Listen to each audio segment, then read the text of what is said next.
Good morning, everybody. I want to start first by thanking everyone involved in this program for giving me this awesome opportunity that I want to especially thank Laura for being such a good coach through the process. My name is Brenda Nix. I am a lead in custodial department. And I'm sorry, I have to wear my glasses off.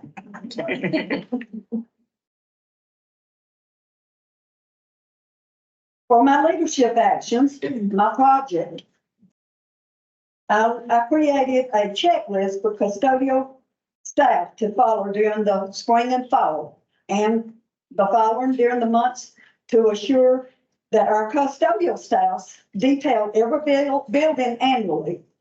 The project can be used campus-wide.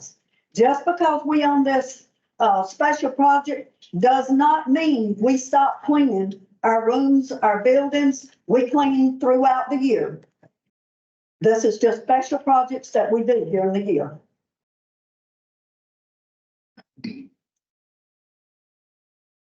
For the Leadership in Action project, I created a checklist, custodial staff to follow during the spring, fall semesters, and for the summer months to ensure our custodial staff detailing buildings annually. This project can be used campus-wide. The vision for this project is to empower all faculty, custodial staff members to reach the full potential of the customer service by ensuring each area of every building receives the same attention and is up to inspection readiness. To aid in this goal, we will provide guidance, documentation to thrive, cohesive process, and practices. The competence I chose were leadership, supervision, management, and customer service focus. To create my project, I used listening skills, creativity, innovation, and judgment to determine needed areas of improvement to ensure quality customer service. The focus of my project is developing others and our team as a whole. Attention to detail and accuracy, dependability, responsibility, and quality focus. I think I'm one ahead. Hold on. By adding these checklists to the custodial team sites, we can ensure ongoing custodial team site. We can ensure ongoing success across the facility custodial team by ensuring all our employees learn and follow the same processes and practices. We can guarantee success and have happy customers. And if we do, everybody does their part during the summer when we have the special projects and our cleaning. We don't never stop cleaning. Even though a project has got to be done, we go in detail, not detail, clean, and then we do our special projects so that the building is up to par that Clemson wants. Is there any questions?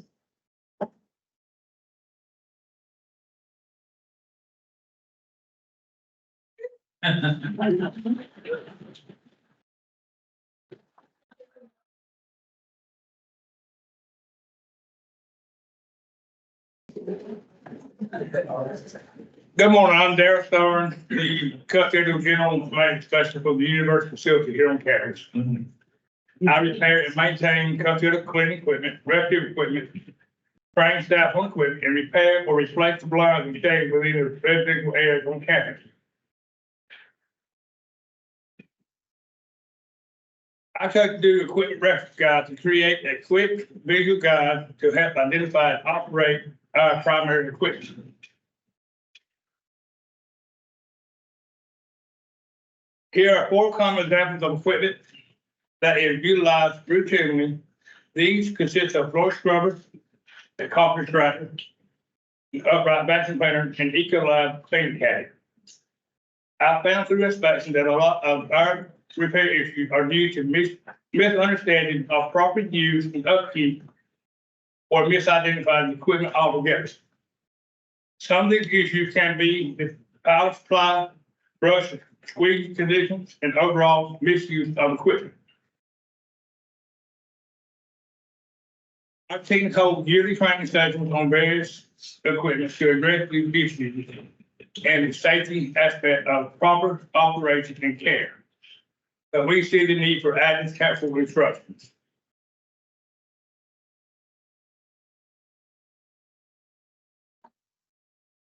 A lot of the equipment on campus is similar in nature and appears to be used to new employees. This guide is meant for a quick reference to be able to correctly identify and operate. The guide is also a refresher for existing employees who come from a different area on campus that may have a different cleaning environment.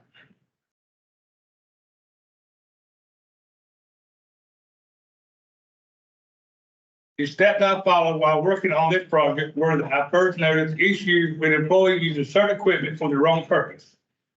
After speaking with the leadership team, I have better understanding of difficulties employees are having. I researched our 4 main pieces of equipment that are routinely utilized throughout campus and created an information guide for the users equipment to identify the key components for proper identification.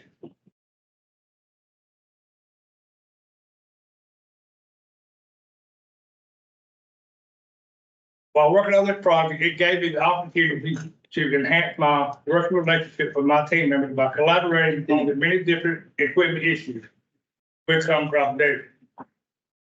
Researching the various equipment enhanced my personal knowledge of the different types of functions and use of the equipment.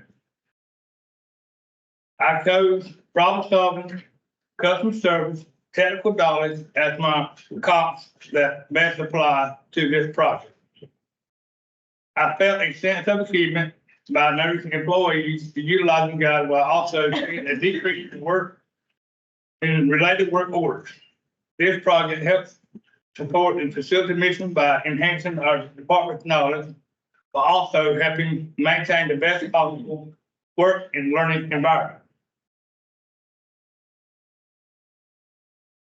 This is the pick of the guide that I had showed an example. And for example, the key difference with floor scrubbers and carpet extractor is the floor scrubber has a rubber squeegee and the carpet extractor has a vacuum bar. The guide will help employees learn about the equipment that they use. Thank y'all, and thank you, Jason, for helping me go through all this.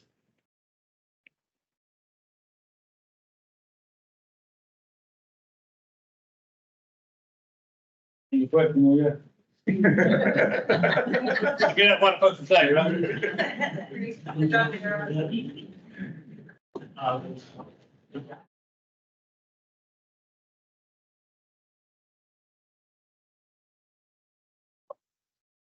Good morning, everyone. I'm Misty Harrison, Quality Control Inspector. And I'm Jain, Canady, Facilities Custodian. And our project is about the ABCs of cleaning. As I've been inspecting buildings, I've noticed some common areas that custodians tend to miss. So we decided to create a visual training tool to remind custodians to look above, below, and center. We walked the buildings, took photos, and used them to create a handout. We also solicited feedback from custodians, custodial supervisors, made a few slight adjustments, and then decided on our final product. And here are some photos we took of the commonly missed areas. Here you can see we have cobwebs in window sills, drips and spills on trash can lids, cobwebs over doorways and entranceways. We often find dust on partitions and stalls in bathrooms. And here you have dust on monitors and vents. And here are some more commonly missed areas, elevator tracks with debris, underneath toilet bowls, windowsills with dust, thresholds at entranceways, dust on the backs of office chairs, and cobwebs above entranceway doors. And our entranceways are very important because we all know that we enter into a building and you see cobwebs and debris, that gives the impression that our building is not up to our standards. Now Jane is going to pass out some samples of the final product, showing the photos of neglected areas versus how they should look.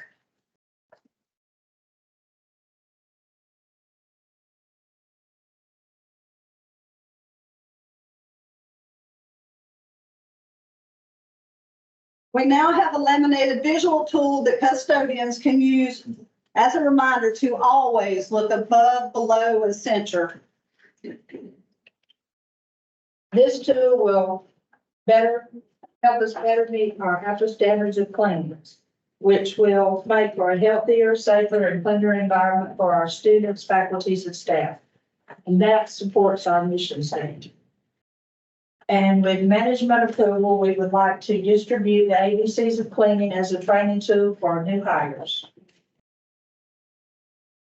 As for our competencies, working on this project allowed us to focus on customer service because our visual tool would help our department to better meet our HIPAA standard of cleaning. For teamwork and collaboration, we asked for feedback from custodians and supervisors and just made a few slight adjustments. And for safety, we added a reminder to our handout to always wear your PPEs, and don't forget, Safety first, last, and always.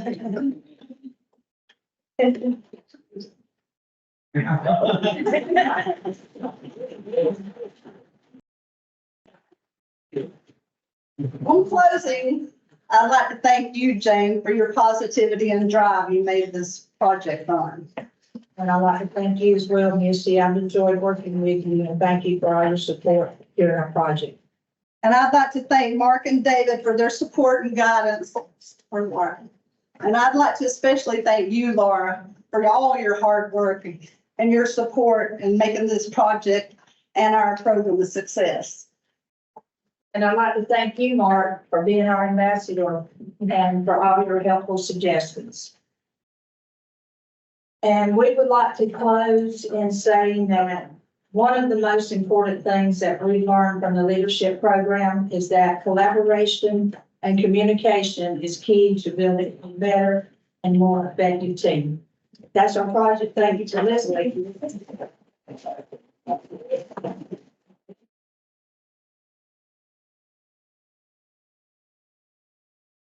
Good morning, everyone. Good morning, good morning. Y'all doing all right?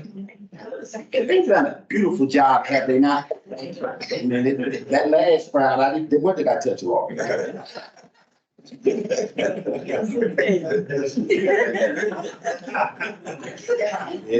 it's such a, I don't know if I want to follow them crazy. We're gonna get all our thank yous out of the way. I want to thank Reggie and Wanda and Brian for allowing us this time, because this is time consuming. And it's a tough thing, but it causes us to stretch ourselves. Sometimes we don't want to be stretched. Sometimes we get in a comfortable place. Let me speak for myself. I get in a comfortable place, and when I get there, we all know when we're comfortable, we just want to take a nap. I'm a little bit of a procrastinator. I didn't believe that to be true, but I found out that it is true. But I'm thankful that I was stretched this year, and then just appreciative. And I also want to thank Tom. I want to thank Law. They put their heart and soul in it. And look at the food. Everybody likes to eat. I get a little full when I start talking about things like this because it means something to me. This is a lot of work. And someone once said, teamwork makes the dream work. You don't have a team, you don't make it. I want to thank my biggest supporter. She has done an outstanding job working with me, and I appreciate it. That's with Melissa. Thank you so much. Y'all really don't put it together. But our presentation is about floors. I think floors are the most beautiful thing there is in the world. If you walk into a building and the building have beautiful floors, when you come into an entrance, you notice the entrance first and then you notice the floors. Floors say a lot about how you feel about what you do in the job. And our project was doing floors, and the presentation is by myself and Arturo. Fellow. Mission vision, Clemson Custodial Department, mission to provide the best customer service while maintaining the facilities in a clean and healthy standard for Clemson University students and faculty and staff. Yeah, our vision is to reduce the risk of slips, trips, and falls by replacing the terrazzo tile floor with laminate flooring. This will also reduce costs and employment hours. We have many other different floors, but we focus on the terrazzo and the tile and the laminate floor.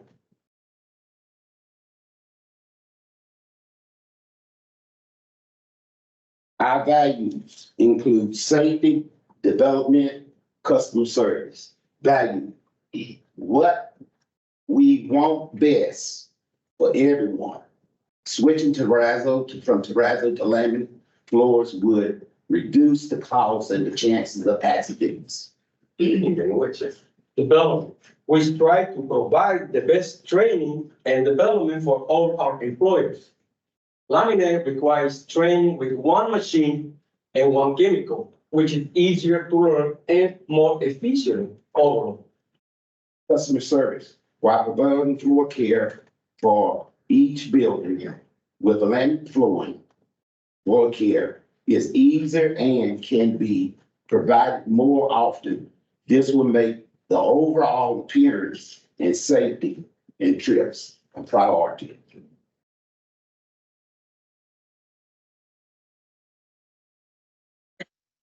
I chose, and I really need these, to be a better supervisor, to learn how to manage it better. Sometimes we manage the wrong way. Sometimes we manage from a distance. And we ought to remember we once was there where they are.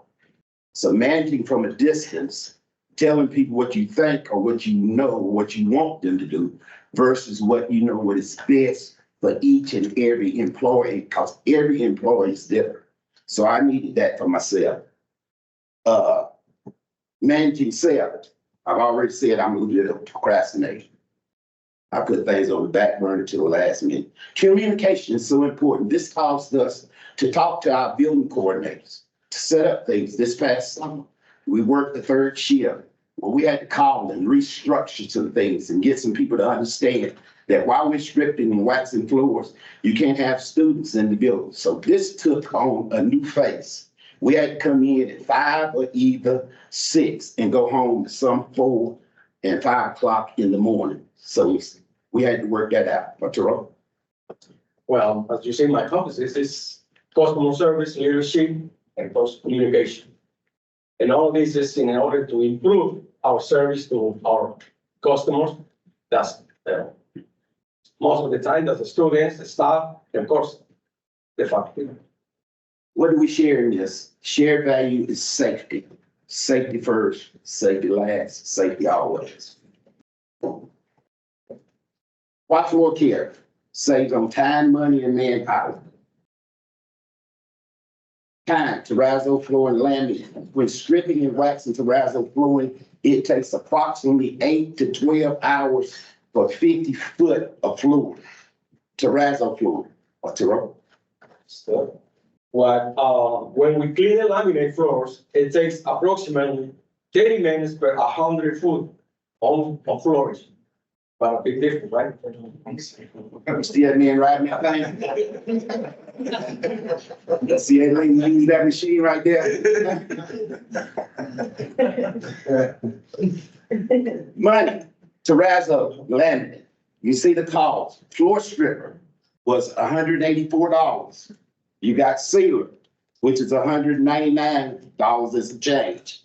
Then you got your wax, which is $159, then the wax applicator. Look at this, the total cost of terrazzo flooring care is $766.23 a foot. $560 man hours.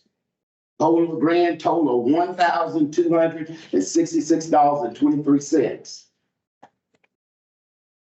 And here's the difference, right, terrazzo versus laminate. To take care of laminate, that's $32. So that, the cost of the chemical plus the, labor, it gave us $38.97. Big difference, right?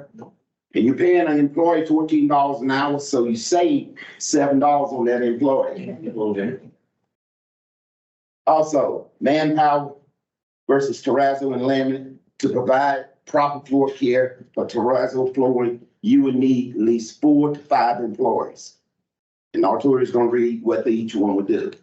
Yes, the first, step is to apply the stripper and then scrub. The third step will be raise the floor. The fourth step will be sealing. And the last one, waxing, the presentation. But terrazzo, the manpower will only be 32 to 60 hours. Manpower versus terrazzo and laminate floor. To provide the proper floor care for laminate flooring, you will need one person only. We have a before and after picture here. Using these machines right here, you can use them. It take away the manpower, does a great job. Side note, the cherry can be used on terrazzo floors, but this doesn't eliminate the process of stripping and waxing. Total manpower for laminate floors is less than a half an hour for 100 foot.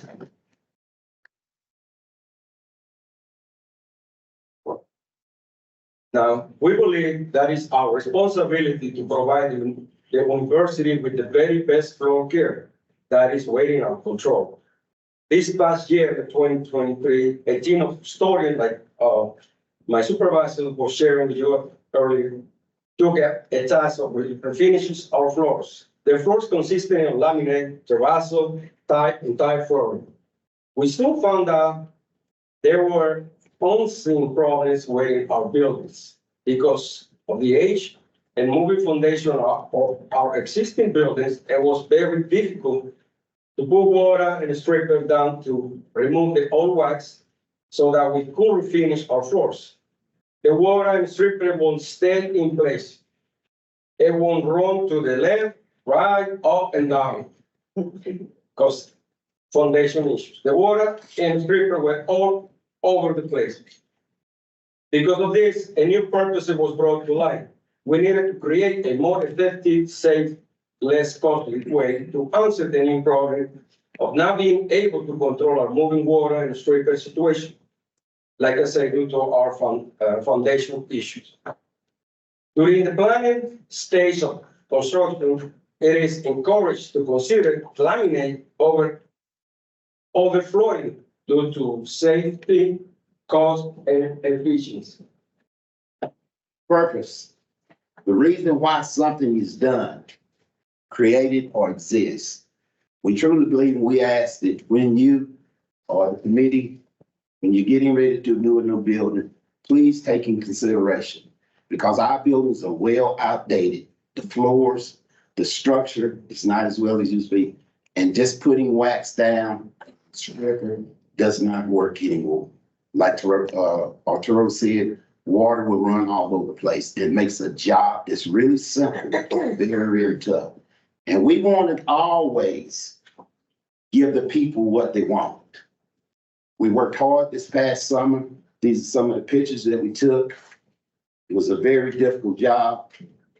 It's something we want to leave you with. Back in the day, when I was in my jamming day, we went to the club.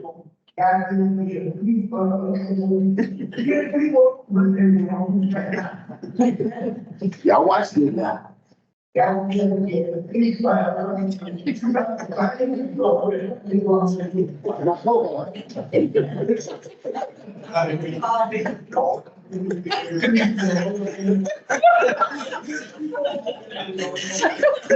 That's what I'm. We got to give the people here at Clemson University what they want. If y'all give us what we need, we'll provide the best floor care that any university would want. Thank you for the time, and behalf of Arturo and myself, we appreciate you all.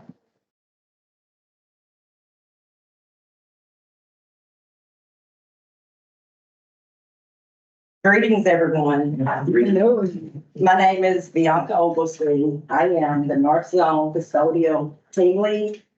My project is called Tiger Jain, the first week assignment for full-time custodial staff.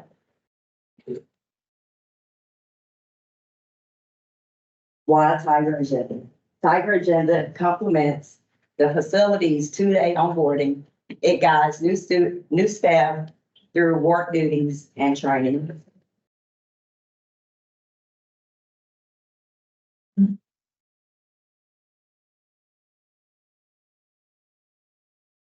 Tiger Agenda Day 1. Listed are things a new hire will work on with HR the first half of the day. Duo mobile, Chronos training on how to submit leave and approve time. The second half of the day, the new hire will have lunch with team lead, pick up uniforms and any PPE. Next, introduce new staff member to our Clemson team. Day 2 continues onboarding with facilities.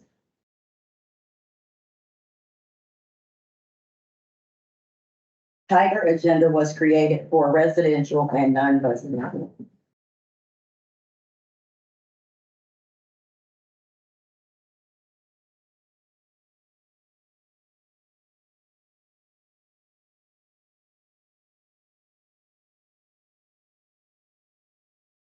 Day 3, finish all training, remind new team members about insurance, and start equipment training videos.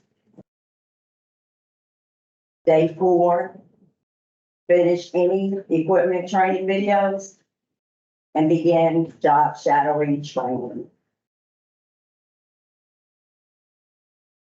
And day 5 starts a 3-week hands-on training. And my competencies ties into my project. Well, the ones I use are communication, presenting and training, delivery, present training to new team members, supervision and management, developing of others. It's going to help develop new team members, managing self, planning and organizing. It organizes the first 5 days for new team members. The university facilities mission statement and how my project ties into it. It's going to be a universal checklist for custodian. New hires receive the same training, provide a safe environment. Student, faculty, and staff have a clean, living, learning, and working environment. And here are my resources. I'd like to thank all these people who helped me.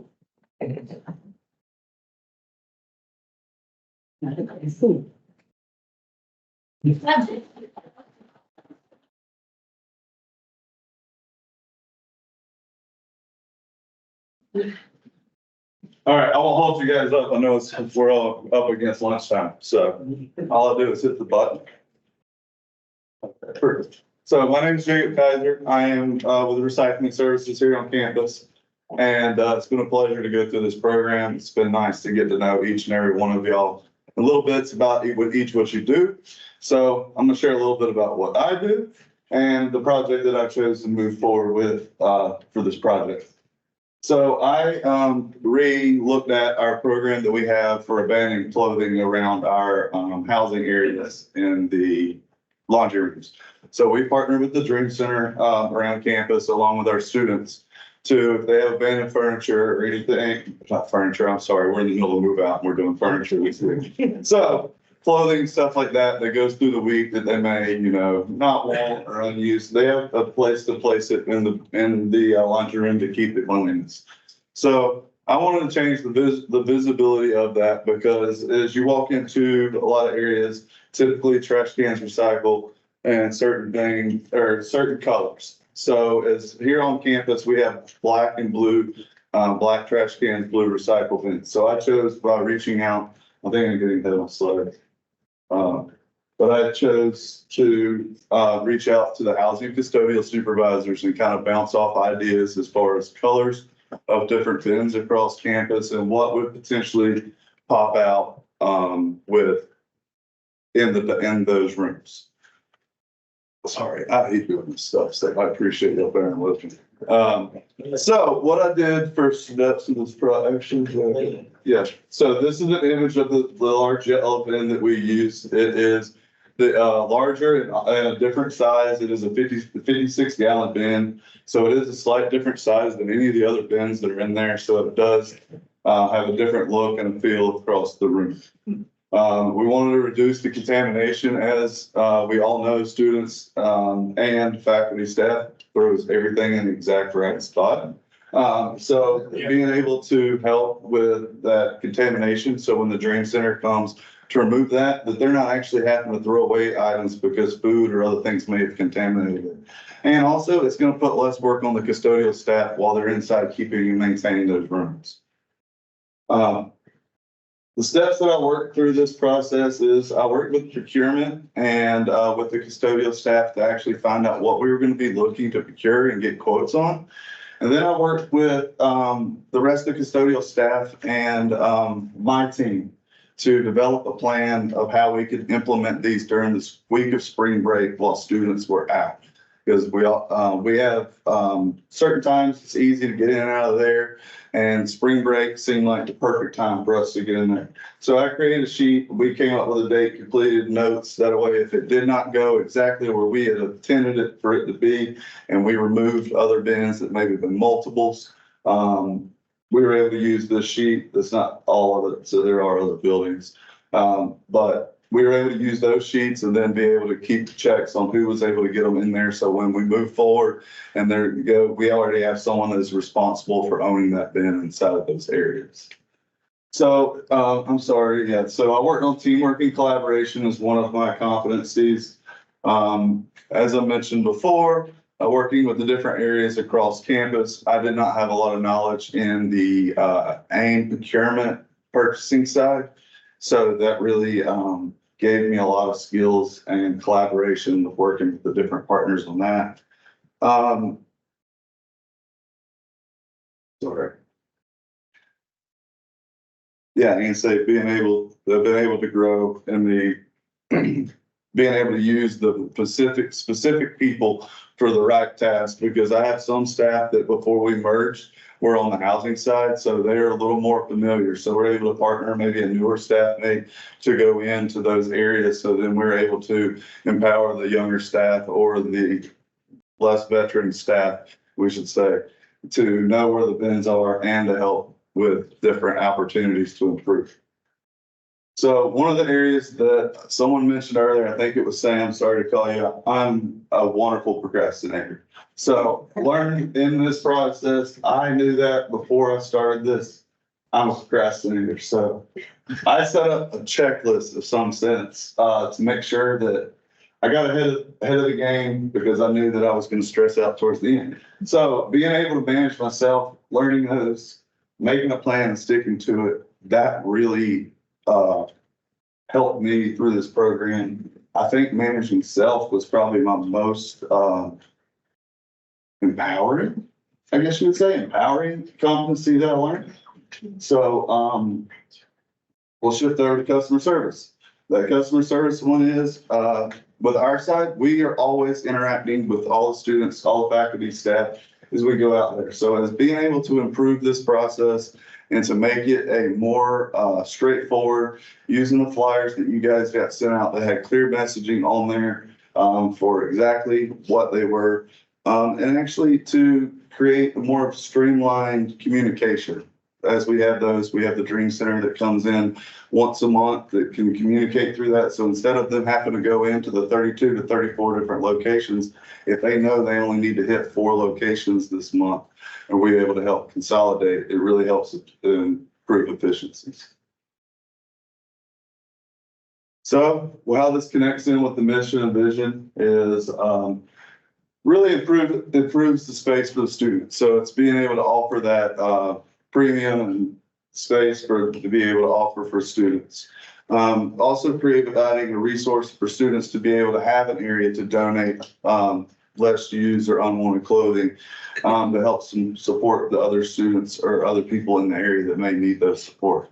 And it improves the ability of the program, because I feel like with some of the stuff that we had in there prior to, there was a lot of incorrect labeling. Somebody may have seen a label got ripped off, so they may have made their own homemade label, put it on there. It's not that the information was wrong. It's just, it wasn't uniform, because as we all see this up, we all wear a uniform ourselves. When we show up somewhere uniform, we all look uniform in place. So to me, and as we've seen moving forward, it has been more successful working with the Dream Center. I'm getting less contamination. They're having to throw less items away. So it's actually going to become an actual useful program. And first, one of the biggest things is being able to reduce the workload of and manpower. If you're having to go in and clean the laundry rooms because there's not a location, we all have socks that grow legs, and we always have random socks. So, I mean, a lot of times that's what gets placed in the bins, stuff like that. So it really helps the custodial staff be able to maintain their areas and not have to focus on areas that are a little less high traffic. That's all I have. Any questions?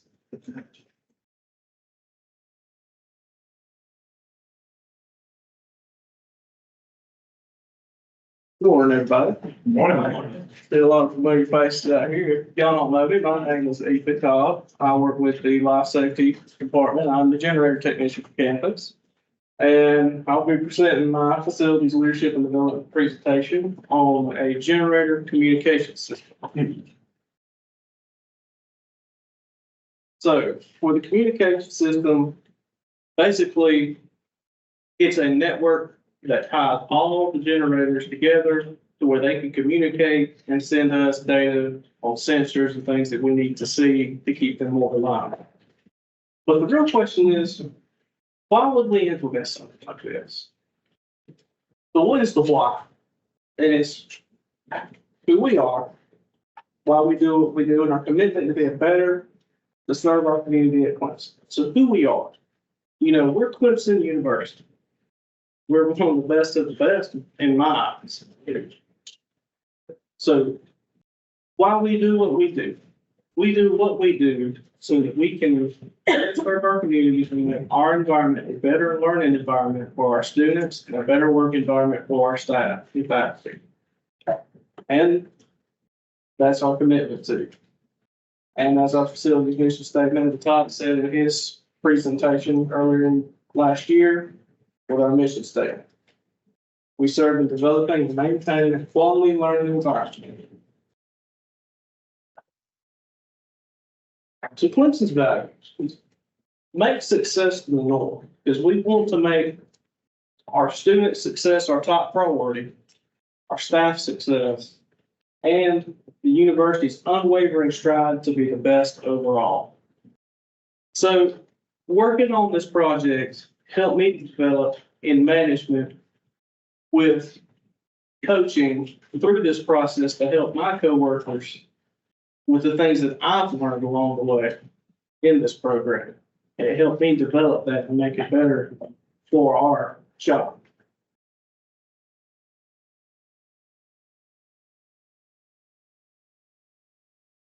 So the how.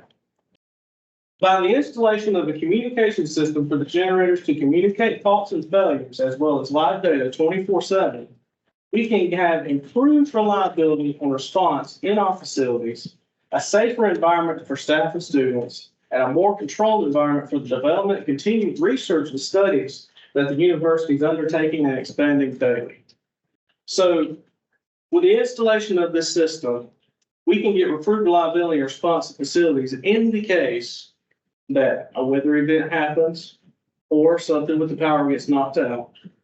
We can make sure that the generators are reliable almost 99% of the time. The reason for that being, if a problem happens with this communication system, it will tell us before it happens, because as generator technicians with our job, we have so many on campus as it is. We only visit these generators once a month to each one for DHEC regulation. In that span of days and time in between, a lot can happen that we don't know about. Unless somebody sees the enunciators or goes by and hears a generator running and reports it to us, or we happen to catch it.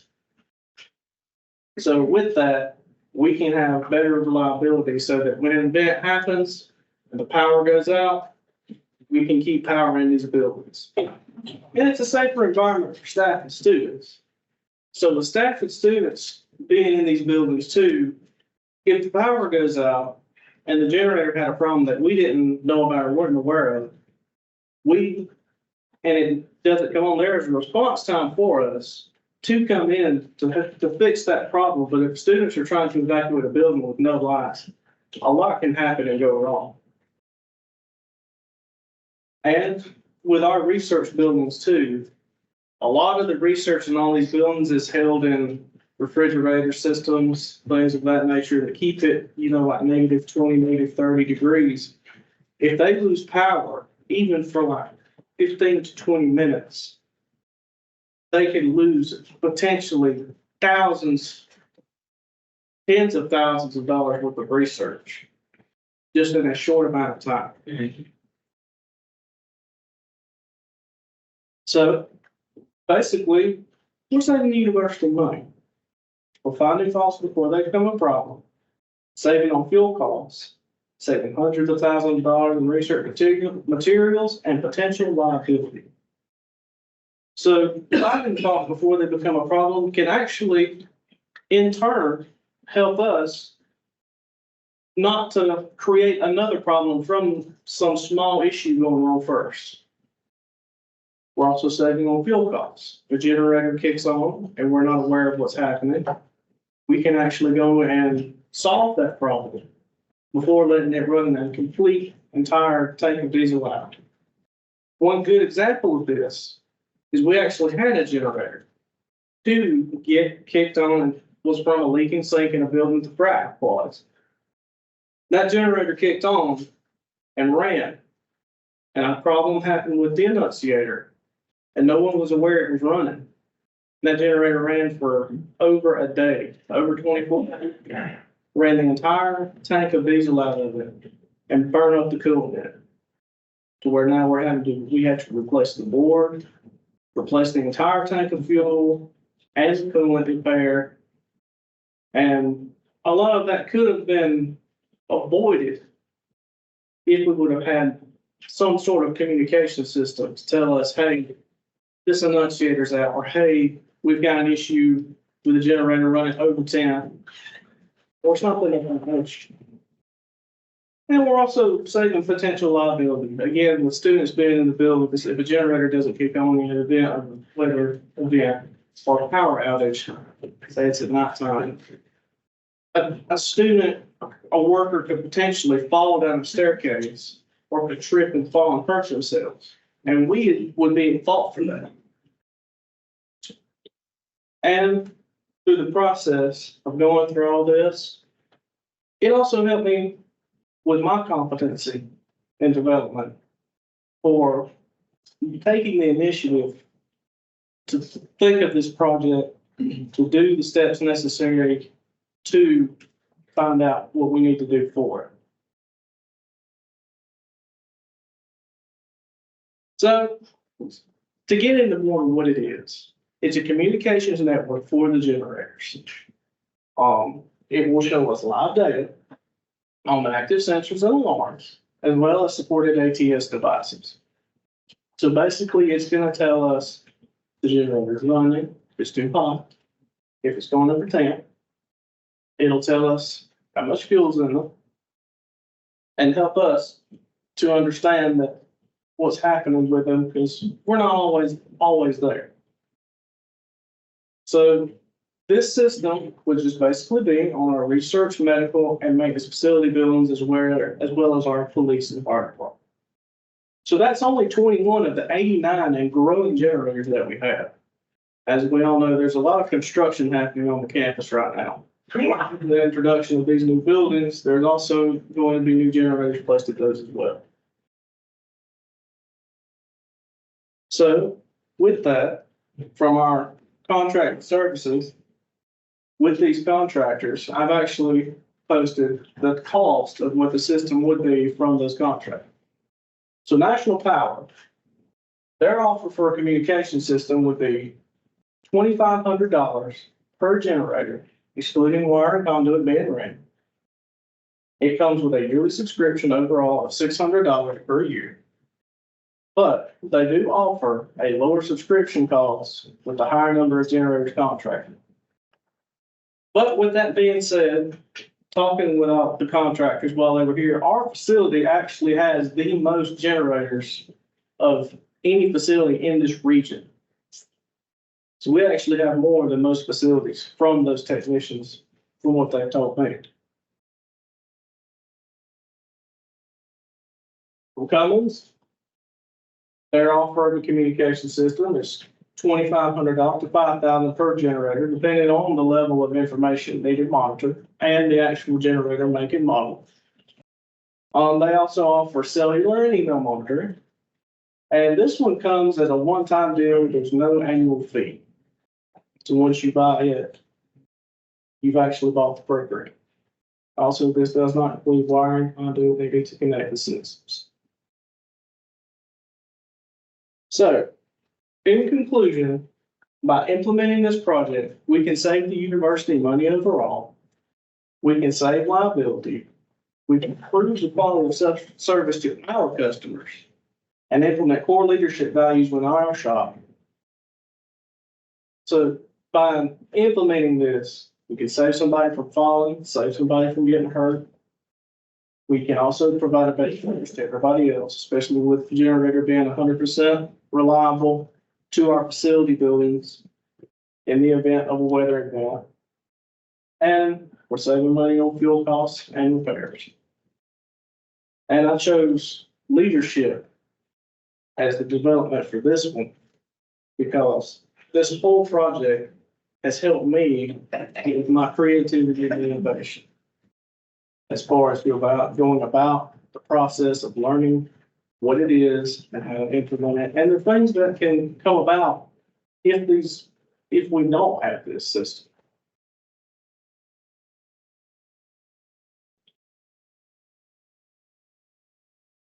All right. Thank you.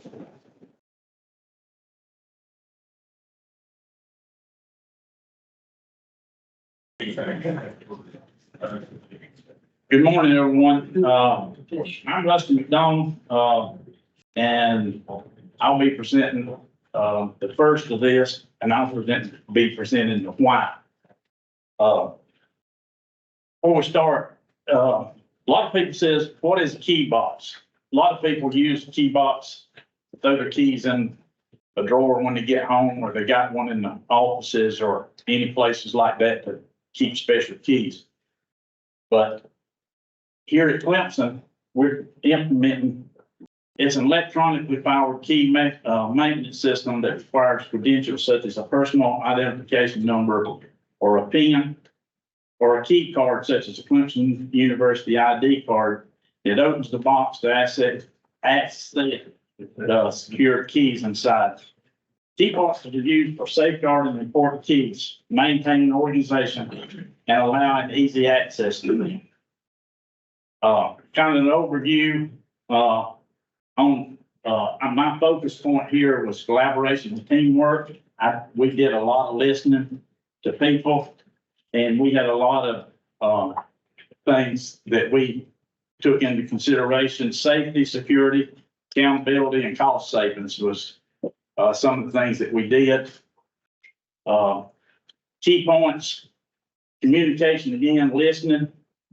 Took a lot of listening, and a lot of collaboration with people and different organizations that we had to deal with to get this started. Safety point, it stores and audits and manages keys. It identifies potential problems with usage patterns with a real-time data report. The security part's one of the main ones. Only keys used within the building will be securely locked in the key box. It helps eliminate lost keys by remaining in the building they're assigned to. Administrator manual override capability for emergency situations. And the door latch will remain locked in the event of a total power failure.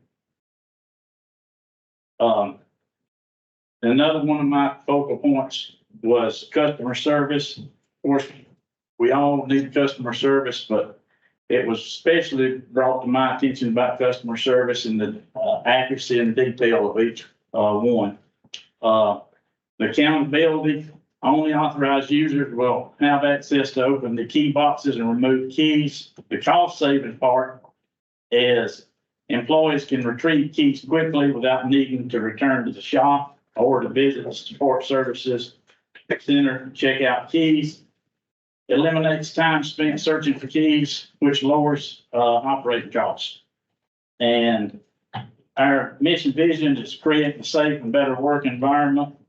And that's what we're all about. And that is the why. Now Russ is going to show you the how.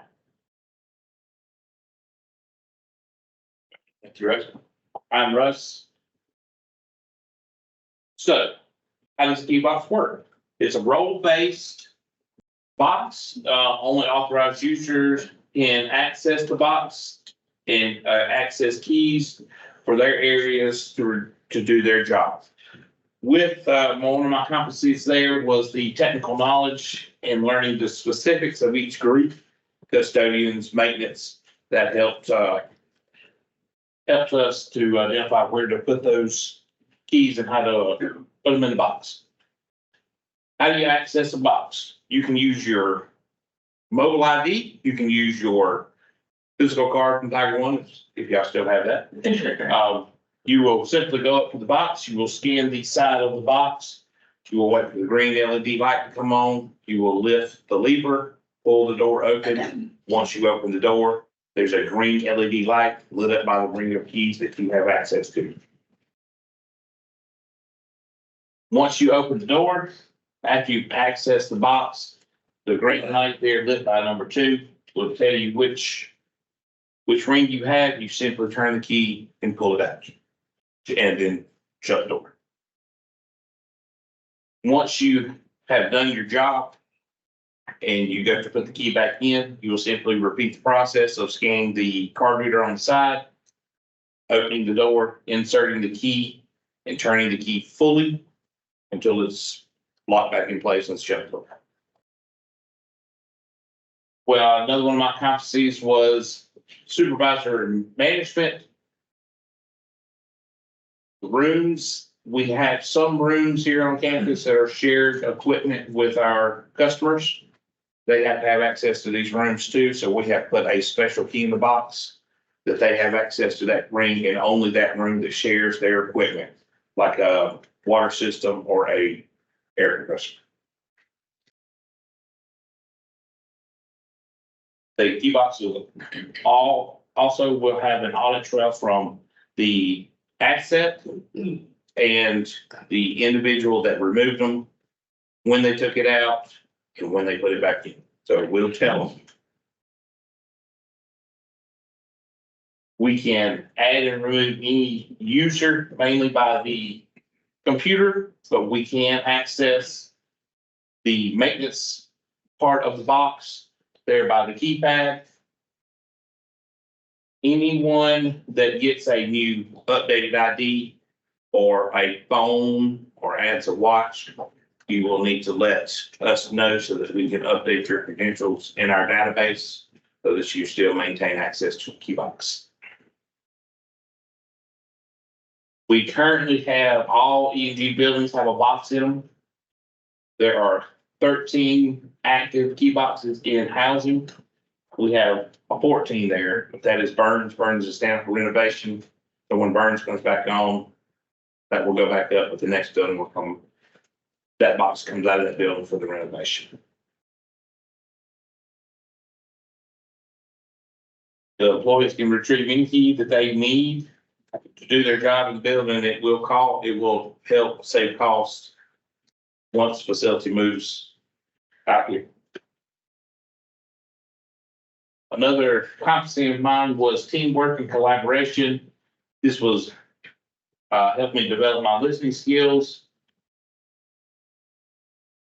All new Clemson campuses construction projects are scheduled for a key box. It's hard to put that in during construction. We almost have to put that in at the end of it so that when we identify the traffic for custodial and maintenance, where that's going to be coming in and out. And that is back there for the Development Alumni Center. That will be our first building coming off campus to receive a key box. If y'all have any questions or anything, please feel free to contact us at any time. We are highly trained in the lockologist department, and we lovingly refer to ourselves. We do have a key box here on the left that is up and running.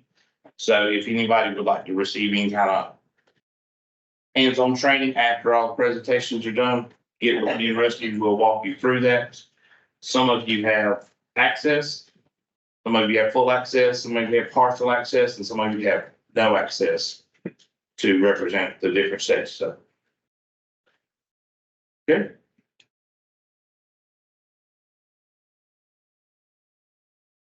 Morning, everyone. I'm Joe Mize. A lot of y'all know me as Little Joe. I'm doing my project today on a project we did at Shelletter Dining Hall. I work for dining maintenance, by the way. We did a project at Shelletter Dining Hall on a water heater that went down. And I wanted to do a project on the cost and time of doing in-house maintenance versus outside contracting.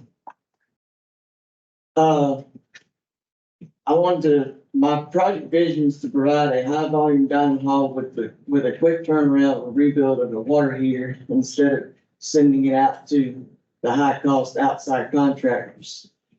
Having an outside contractor rebuild this unit is costly and time consuming ordeal.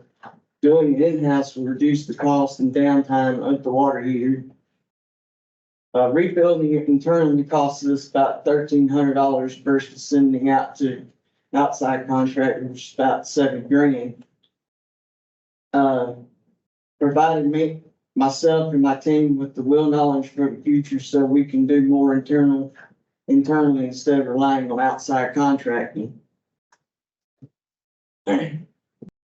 First thing I done was I assessed the situation to determine the issue with the water heater, figuring out why it wasn't working, why it went down, how long it's been down. Reached out for quotes on a rebuild kit and having the unit rebuilt externally.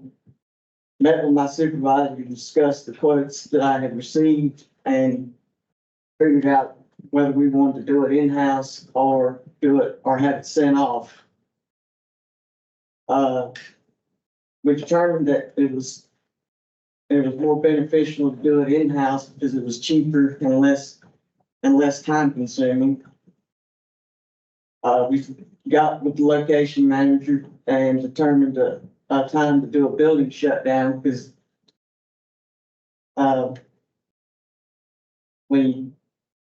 once we got the building shut down, we removed it off the skid and took it off to our workroom and rebuilt the unit. The downtime was about 4 hours versus 1 week because it was going to be about a week for it to be sent off and have them rebuilt. There's pictures of me rebuilding it. Not gonna lie, I'm nervous. There's stuff reinstalling it,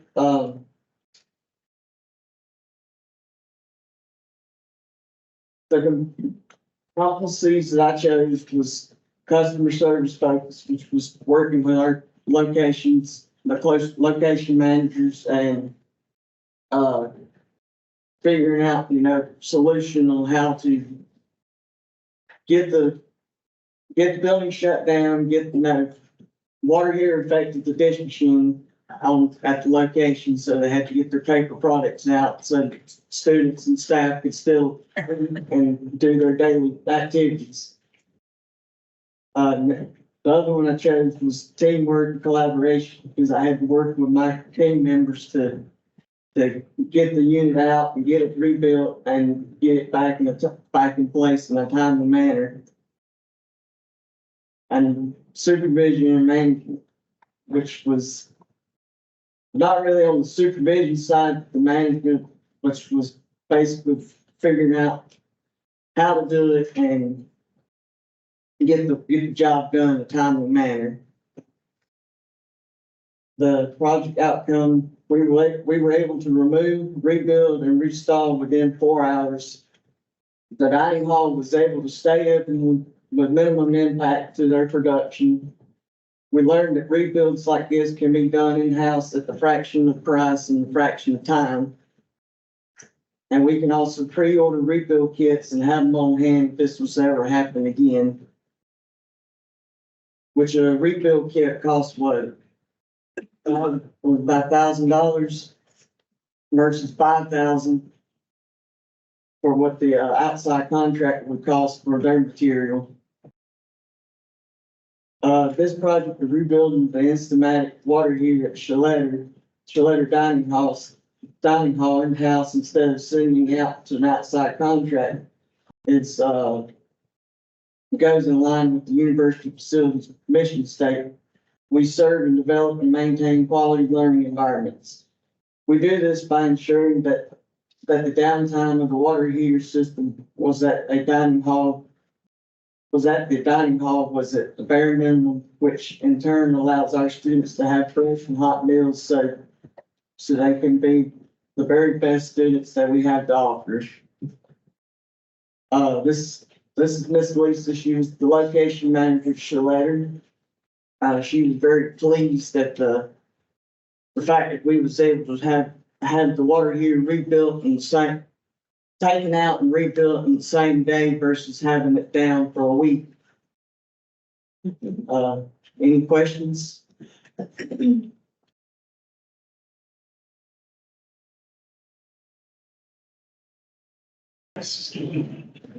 morning, Dustin Thomson. I work with the Asset Management Group.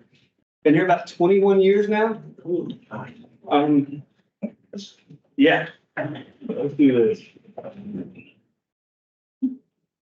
I've noticed that in our buildings, we do a good job of maintaining them, but there's always room for improvement. We can do a better job of what we do. I mean, some of our buildings I've put up against any others in the nation as far as maintenance and maintaining them goes. But there are other ones, we could definitely do better. It's obvious in some situations. I mean, we get the same people in there day in, day out. You'll get nose blind, you'll get complacent, you'll get desensitized to things that you may see common, but maybe uncommon in other areas. So by allowing a different set of eyes in the space to see it, possibly even for the first time, essentially cross-training another tech, new things can be noticed and existing issues can be corrected. Here's some numbers. I found these pretty interesting. We had 59 building inspections, work orders created. Only 9 of those buildings had phases created off those work orders that had deficiencies corrected. Of those 9, there was about 14 phases per work order. And of those 9 buildings that were created, there were only 4 techs that created phases for those. Now, in addition to that, I'm not saying there weren't additional work orders created, but there were only about 5 more separate work orders that were created in reference to the annual building inspections. 50 of the buildings that we inspected were found with 0 deficiencies. 13 total techs inspecting those spaces. Let's see, there was another one. We're gonna be doubling the amount of inspections essentially as well. We're gonna be going from an annual to a semi-yearly. We're gonna be scheduling these inspections in conjunction, you know, on a 6-month basis to get more coverage in those spaces.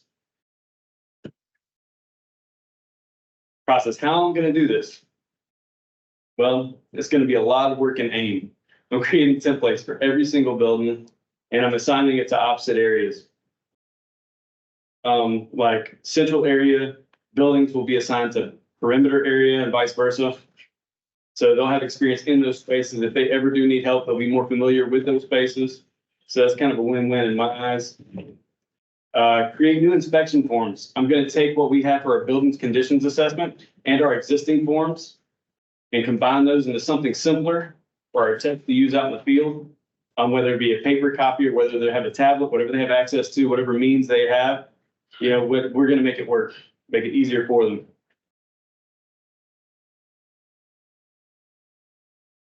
The goal will be a better maintained space. Building efficiency is going to be increased.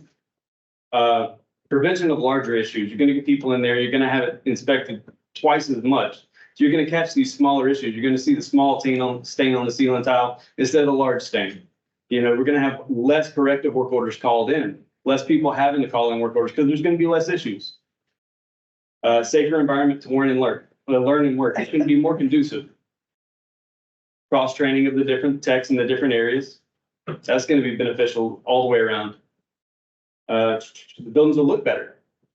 We have parents come in, you know, the floors are going to be cleaner thanks to Sam and them, you know, and our ceiling tiles are going to be in better shape. We're not going to have equipment beating around the mechanical rooms, you know, echoing down the halls.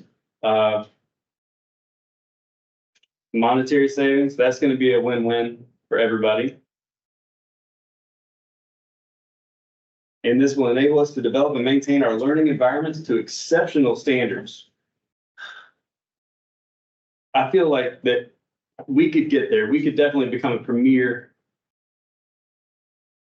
maintenance team in the country. I mean, we already have the school, we have the education, we have the people. We just need to take a couple extra steps. My competencies, decision-making, data analytics is definitely a focus for this one. It took a lot of work to pull all these numbers and to create all of this extra work.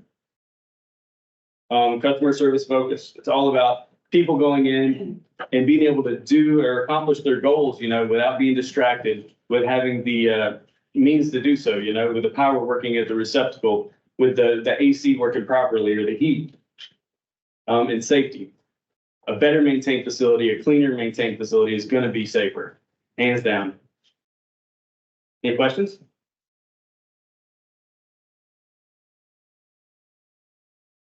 Thanks.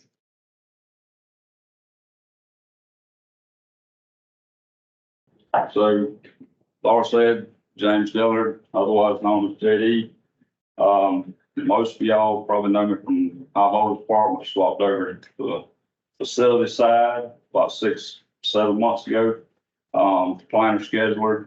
So leading in the presentation, I kind of did mine on a kind of labeling project, which is, I'm gonna call it near and dear to my heart, since I'm an electrician by trade. We'll get into it. So, since 2017, Clemson's been working towards correctly labeling every electrical panel on its circuitry on campus. As you can imagine, every building, every panel, tremendous undertaking. We've done this in an effort to continue developing and maintaining quality learning environments, tying back our mission statement. My first and foremost, it's one of those things, every one of us has probably been either in a house, in your own house. You go, you try to find a breaker, you're cutting off 7 of them, and then you got to reset everything when you get back through it. So, this work's primarily been accomplished by 2 outside contractors, not 2 different companies, 2 guys going through every building. All of these we're picking up with circuit tracers, but a lot of them we're having to go back through opening junction boxes, tracing every conduit, tying back to most times. And oftentimes those guys, if they spend 3 months in the building, as soon as they leave, that data is only as good as when they left. Renovations, additions to these areas, they're leaving the labels outdated. Serene was a good example. Even something small as paint removal. As we're labeling all the receptacle cover plates, painters come in, they take them off, shuffle them up, tie them right back into it. So as our maintenance guys go in, you may think you're working on circuit 18, well, that was the receptacle cover for the other side of the room. Great safety hazard. Information and data, Dan Byers originally kind of started this, was maintained, uploaded in the box, but we moved it into SharePoint. Part of my process in it, there was nothing really meant for the technicians in the field. So why are electrical panel labels important? First part of it is safety. Primary purpose of industrial electrical control panel labeling. It's imperative for warning workers, prevent accidents, and respond to emergencies. They also give well-documented panels and pictures, thermal images. They give a baseline for the asset management team to be able to prevent or predict offset downtime and damage to equipment. As these things heat up, it's oftentimes you can catch it before it happens if you've got that baseline. We're optimizing operations, precise identifications of breakers, circuit equipment. It's essential for electricians conducting maintenance work, doing any troubleshooting. Accurate labeling guides them to the correct breaker, keeps maintenance efficient, downtime minimal. We play by a little bit of different set of rules here, or there may be years and years of research that somebody may be working on. Something as simple as turning off a breaker, get through all those years of research. So when we've got these things labeled the way they ought to be, minimize that risk. But the competency on this one, so safety. Oftentimes in electrical work, you don't get that second chance. If you do, it's often followed by, 3 to 4 months in the Augusta Burn Center, if you're lucky. So safety is a big part on the electrical side. What we're doing to kind of streamline the process, for a long time, project managers and technicians in the field have had a very hard time with the lack of electrical information. Like I said, it's dated. We've got a very old campus. Things have not always been kept up to date. So it's not always been the case after project renovation takes place. Contractors held liable to provide us with correct information and pictures corresponding to each panel. We're currently working with Shannon Chambers and Andy to remedy this by requiring it in the green book, making it part of the contract's closing documents. As they leave, that's kind of something we'll hold them to it. Hey, we need this information. I stated earlier, all the data, company pictures have been uploaded to SharePoint. Many in the planning, design, and construction group were unaware that this database existed. Joey, myself, presented a slideshow to them on April 25th to discuss the SharePoint files and address any concerns or questions that they had. I believe the SharePoint database will be instrumental for the project managers as a quick reference guide to be able to see what's out there for future circuits. For the technicians, most of the guys in the field, we're operating from cell phones. SharePoint's not the most mobile friendly. But after talking without giving Ryan Foster, Butch, and Dhruv's project away, after talking with them, being able to add asset information through F Mobile, we're looking at doing electrical assets as well. That way the guys in the field, when we get a work order, it can be directed, hey, we've got it right here. Dhruv and his team were able to add SharePoint link directly to the panel label information in F Mobile. They also improved the asset search to make it easier to find these assets. This F Mobile edition, I don't believe it's just going to be for a seasoned employee. It's going to be for somebody just starting out, it's learning our campus and our electrical system. Like I said, we've used outside contractors before. We're trying to move to the point to where we can house and do it internally.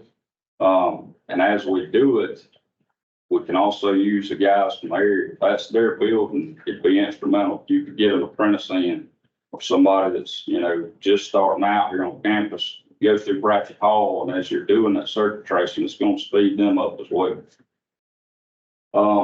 The thermal imaging pictures, they'll also be instrumental for the asset management team, as I stated earlier. They'll give us a baseline. So as soon as the building's done, and when we start putting a little electrical load on it, we'll be able to see exactly what it looks like now, 6 months from now, 10 years from now, preventing a lot of damage to equipment and personnel.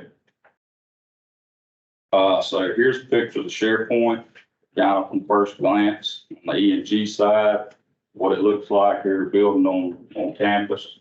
The great thing on SharePoint is every time something is mentioned or every time something is edited, it has who edited it, when they did it, and it keeps a running log of what we've got going on. So for panel M and the fire station, that gives you the panel schedule and all the associated images just with panel M. There's a picture of the thermal imaging. As you see, that top right breaker kind of heating up a little bit. Oftentimes we see this on, you know, heavy equipment, 3-phase loads, your HVAC, often gives a little bit of trouble there, or loose connections, heat or arcing. There on the right, you see kind of what our panel schedules look like. We've changed them in recent years. That's the newest one to give quick glance for the technician, lets them know the voltages they're working with. Because oftentimes 120 volt 208 panel is going to have less minimum approach distances and PPE levels than 480 volt 277. Got your main circuit breaker, how it's fed, where it's fed from, the contractor labeled it. Going through, it gives you exactly where that branch circuit is in the room and where you can find it. So in a case of emergency, you can get there quickly. These are some of the pictures that Dhruv and his team's been able to put together. Here we've got a direct SharePoint link on F Mobile for panel labeling info. The guys can access that in the field. So if we needed to make a change, a circuit's added, we could do it right there. The process basically is now it's I get a phone call, text, email, something's been changed, you have to go in the system and do it. There to the right, that's another kind of screenshot of what the F-Mobile asset information looks like. That'll change a little bit as we go through and upload these pictures and get the asset tags, everything to it. About it. If I got a question. All right. Thank you.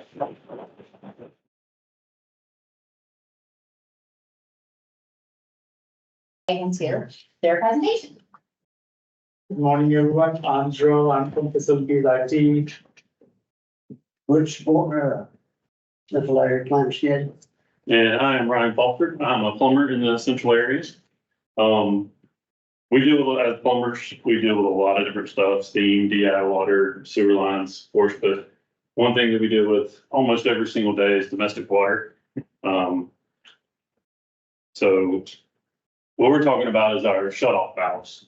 So as most of you can probably guess, shutoff valve is just a way for us to isolate or completely turn off the water to an entire building or, you know, certain areas, things like that. Anytime, you know, obviously if we have a water leak, we're gonna have to trace it back somewhere, shut it down so we can make those repairs. An example, just to give you a little bit of a visual here, 1-inch copper pipe, 50 PSI can flow 40 gallons per minute.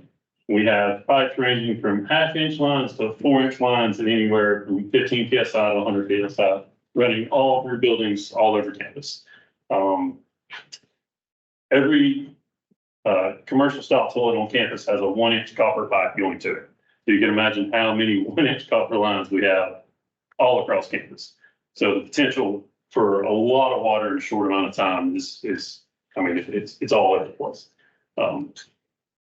So with our project, what we're trying to do is find a way to mitigate that time and get to there and shut the water down as fast as possible. The issue that we're facing is a lot of times you don't know where these valves are unless you've actually seen them with your own eyes and put your hands on them. There's people that have been in buildings, you know, for 6 months and have never actually laid their hands on valves just because they haven't run into that issue before. And then we also have the issue of when we start doing some of these severe weather walkthroughs, we have people in buildings that have never stepped foot in the building before. So if you've never even stepped foot in the building, you have no, I mean, you have no way of knowing where they are. Callbacks. There again, as a plumber, we're on a callback rotation. We have to come back in on weekends and stuff sometimes. And a lot of times that's in a building that we may not be familiar with there either. So our solution to this was after talking to Dhruv, we wanted to come up with a way to bounce off what JD said. All of us use F-Mobile on a daily basis. So we wanted to integrate something into that so that you could be able to find a valve quickly in your phone and have a visual of it, of what you're looking for and where it's at. What we did is Butch and I went and met with Dhruv, told him what our idea was, told him what our challenges were. And he said, yeah, I think we can come up with a solution to this. So from there, he started working on his app and we went back and started locating, photographing some valves across campus. From there, uploading them into the program. And there again, in uploading this, some of the information we found, valves have moved over time. There's valves that have been added in places. So we were learning, had a little bit of a learning curve along the way as to the valve locations as well. But moving on, testing that functionality. And then just from there, working with it, testing it out and seeing, any issues that arise, anything we can improve upon it.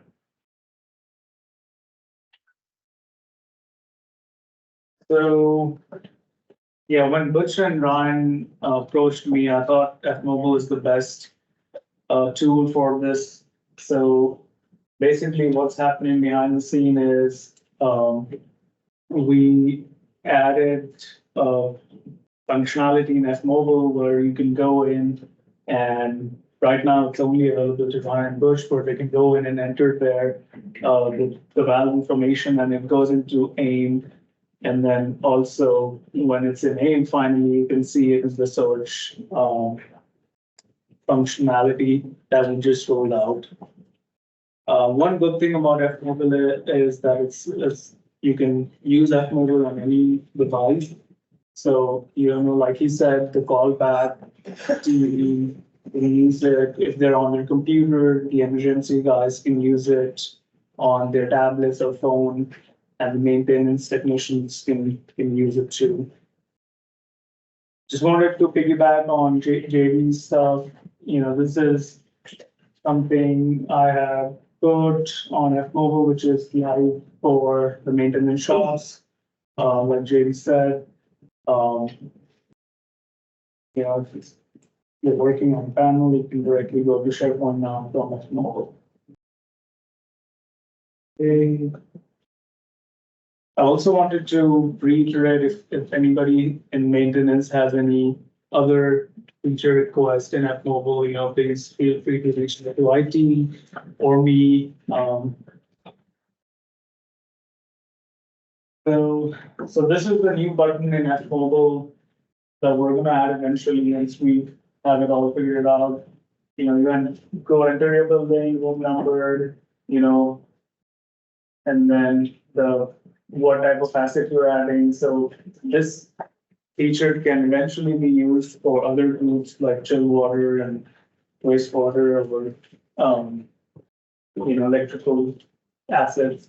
So here you can see We have added Jordan Hall, Misty, name shot of Ralph, and we attached a photo to that, and this is all happening in F Mobile. Let me actually go. Yeah. So once the asset has been added in AIM, you can go and see, anybody can go and see in F Mobile that asset. We have really improved our search, which is live as of right now in F Mobile. You can search for any asset in a building by type and building. Andrew, I was gonna mention, also in search, what he was able to do is you can search by keywords as well now, whereas you had to have asset number or various things before. You can type in any keyword in the search now and pull things up a lot faster, which is amazing when you're out in the field. When you open up the asset, this is the picture you get. It's just like the regular asset show, but it's got the blue number, the picture of it. And if you click on related documents or extra description, you get this. That's what I like the best of it. If you're not in that, they'll never. You got a picture and a room number, you really don't know, but if you got the building floor plan, this number that's got the X where it's at, there's no doubt that you can be able to find it if you've never even been in that. Competencies I used in this project was problem solving, needing to locate valves in a timely manner, and safety, eliminate hazards as quickly as possible. That also could be, for instance, I went to a building when I was new here, and it was a steam. The mechanical room was full of steam. I had no idea where the valve was, just had to find your way through it to find it. If you had this out here, you would know exactly where to look for it. And they use teamwork, collaboration, working together with our shop and Dhruv as well to make this come. So for mine, I chose supervision and management, leadership, and communication. Obviously, communication, we have to use that every single day. And just approaching Dhruv and being able to work with those guys, it made it just super easy. Leadership, the creativity and innovation, being able to bring this information to everyone's fingertips, so the app that they use every single day within maintenance. And then supervision and management, just being able to develop others around me by helping them be more efficient at their day-to-day job. So for me, I chose problem solving, basically also technical skills, improving asset functionality in F Mobile and among other things in F Mobile. Supervision and management, so I was able to, supervise cross-functional teams to implement a solution. And teamwork and collaboration, so between support services and the maintenance and construction shops. So our next steps would be to finalize the data collection. So Butch and Ryan will be continuing to add photos and assets, sort of valve assets in F Mobile and eventually in AIM. We might roll this out to other groups where they can add their shop assets in F Mobile and AIM. And maybe we can have some more discussions with the emergency management teams if they want to see this kind of information. Like, I know 2 years ago we had a campus freeze and people were struggling to find the shutoff valve. So maybe we can roll this out to other groups on campus where they can easily find the critical shutoff valves. We tied this in with the mission statement, by keeping the standard of developing quality learning environments and enabling faster response times during utility emergency. It aligns with our vision of continuous improvement in values of safety, stewardship, and partnership. Thank you. Questions?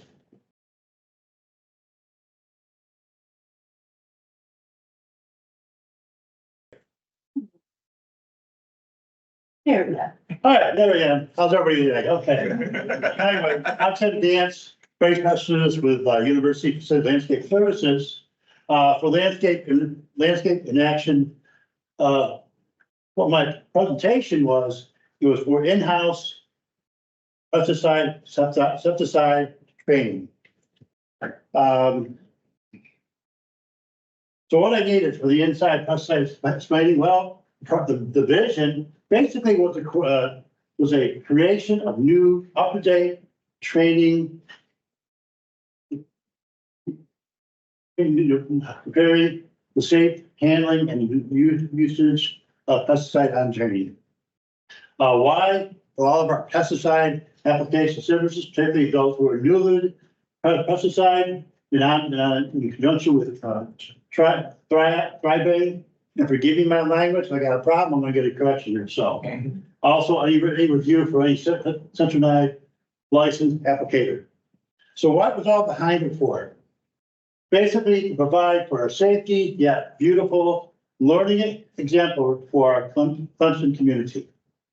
Also, to reduce pesticide use, thus reducing pests through proper pesticide location, basically keeping the funds down as much as we possibly can. You know how things are nowadays. Basically, to reinforce safety through enforcing the necessary the wearing the proper PPE. PPE is very important. PPE, especially with our pesticide nowadays. Basically, to provide a platform for continuing procedure for pesticide handling and usage. But the most important thing, I want to be able to prevent excellent service in conjunction with continuing and to properties for landscape services and university facilities. Basically, need to include a premier service here at Clemson University. So what I did, I did the pesticide weighting and unity for one of our presentations I put together was about 99 presentation of training for our pesticide going along. And this is just an example. Now let's just watch pictures for a second. That was my favorite right there. So basically I had to go through the steps. I had to go through discussing the projected with Tommy, for Rick, and for Laura for approval and direction. Also to begin development, proper preparation research for additional resources. Preparing laboratories and training to gain additional university as well as methods to saying presentation, usually a lot of PowerPoint as well as Scipio, IPM. Basically, I had to go through a lot of presentations to get where I needed to be at. Assembly presentation, including updated technical knowledge and pictures using campus location and other locations, especially using the HIC as well as other tools we needed for PowerPoint that had to happen. So basically, I went through the process. Like I said, about 90, almost 99 some odd presentations. And I do have a picture. If anyone wants to take a look at it, what I did with this presentation. Then, talk with the direction from Tommy and Rick. Thank you. And then any question needed. And finally, what's really interesting is that the presentation, the training to landscapers, manager and some supervisor, presiding through a before and after quiz, as well as supervise for other input who gave me the information needed to improve on it. Now, what was interesting here, as you see it or not, up here, the first part was a presentation. It was quiz number 1.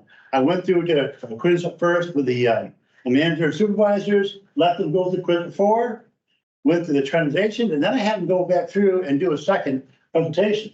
And I also, at the end, I also asked them to do a training survey.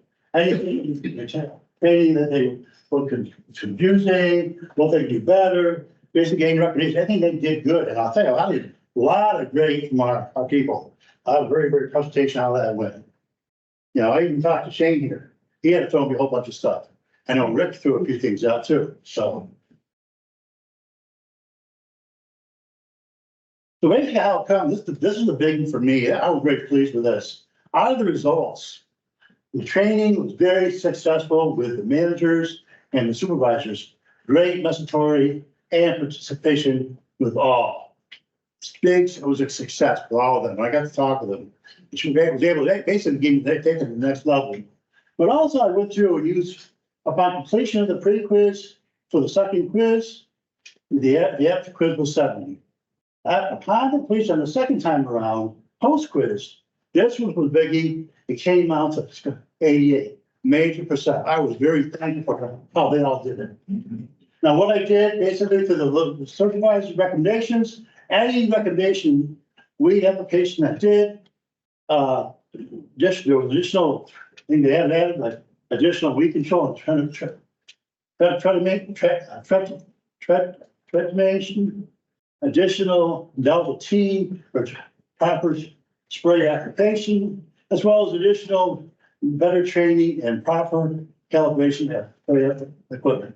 Obviously, having them out there and look at and show them how they actually measure out how much spray they need for each application. Now, in the end, presentation was allowed for continual training with other landscape employers, new and particular. Opportunity is always available to absorb any updated horticultural information. The preparatories will also can be broken down into other statements where I could use with Clemson Thrive. That's going big in our horticulture area. Will hopefully give what I got. We'll take that and take that to the next level for them. The last thing also, I was able to be able to provide an application for those doing safety drives in the meetings. Give a 5-minute drive on to pesticides. It's really great. Advocacies through competency and innovation to provide fair service, provide opportunity for others to provide service side excellence. Communication, most importantly, improved in presentation and training development.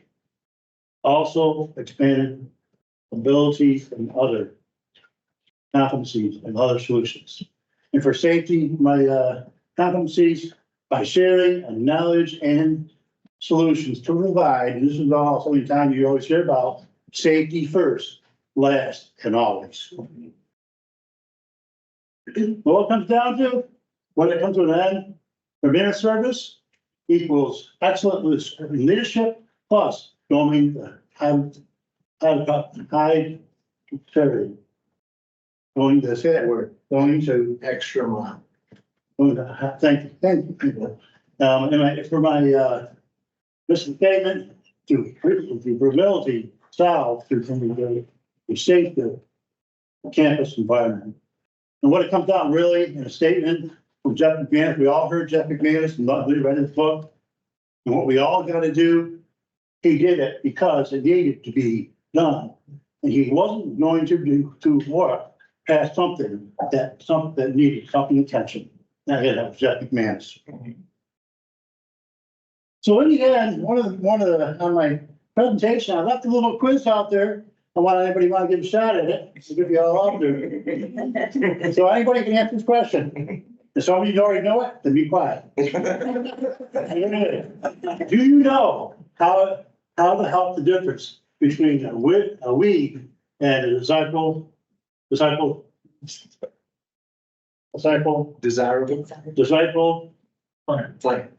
Thank you. You want to throw it out? Come on now. You kidding me? All right, well, I have to get this in again. What's that?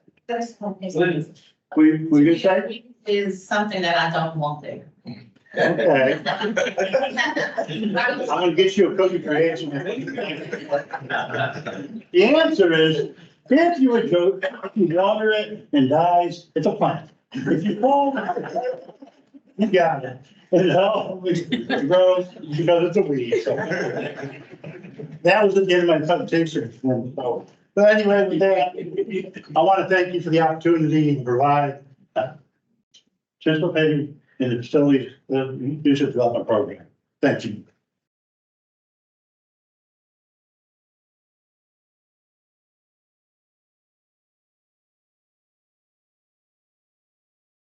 Thank y'all for being here today. So my name is Dwayne Skelnik. I've been with Landscape Services for, this is my 4th year with them. Been with the university for 7 years. I manage property on the 93 corridor from the bridge on Lake Hartwell to 123, includes the snow complex, this area, facilities area, and also the Ravenel complex. And I'm Sean Patrick. I am also with Landscape Services. I am in charge of your campus. That includes College of Business and Dalvey Hills, and I'm in my 3rd year here. So I don't know if any of you have seen Shark Tank before, but we're gonna adopt a little bit. Tiger sharks, what are we looking for? We're looking for 100% buy-in. What you are about to see is what we like to refer to as a proprietary blend with synergistic compounds, trying to get everybody on the same page. Since I came to Clemson University, one thing I've heard Tommy speak about, and a lot of different folks in facilities is that we do have these silos. So we're trying to figure out a way to break down some walls, make common information public knowledge, and then bring everybody up to speed as quickly as possible. You're also about to see something that we have put through many different hands. The calendars that started at each side of the rows, you can pass those off if you look through those. But it's actually, I believe, our 5th iteration. So it took a little bit of trial and error. We had some technology challenges of where we wanted everything to live in one common interface, and we could access that going forward for future candidates or anybody else that may have a hand in developing the calendar for us.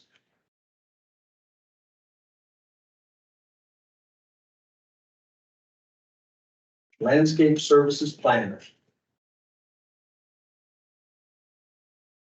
It's just a fancy way of saying calendar, right?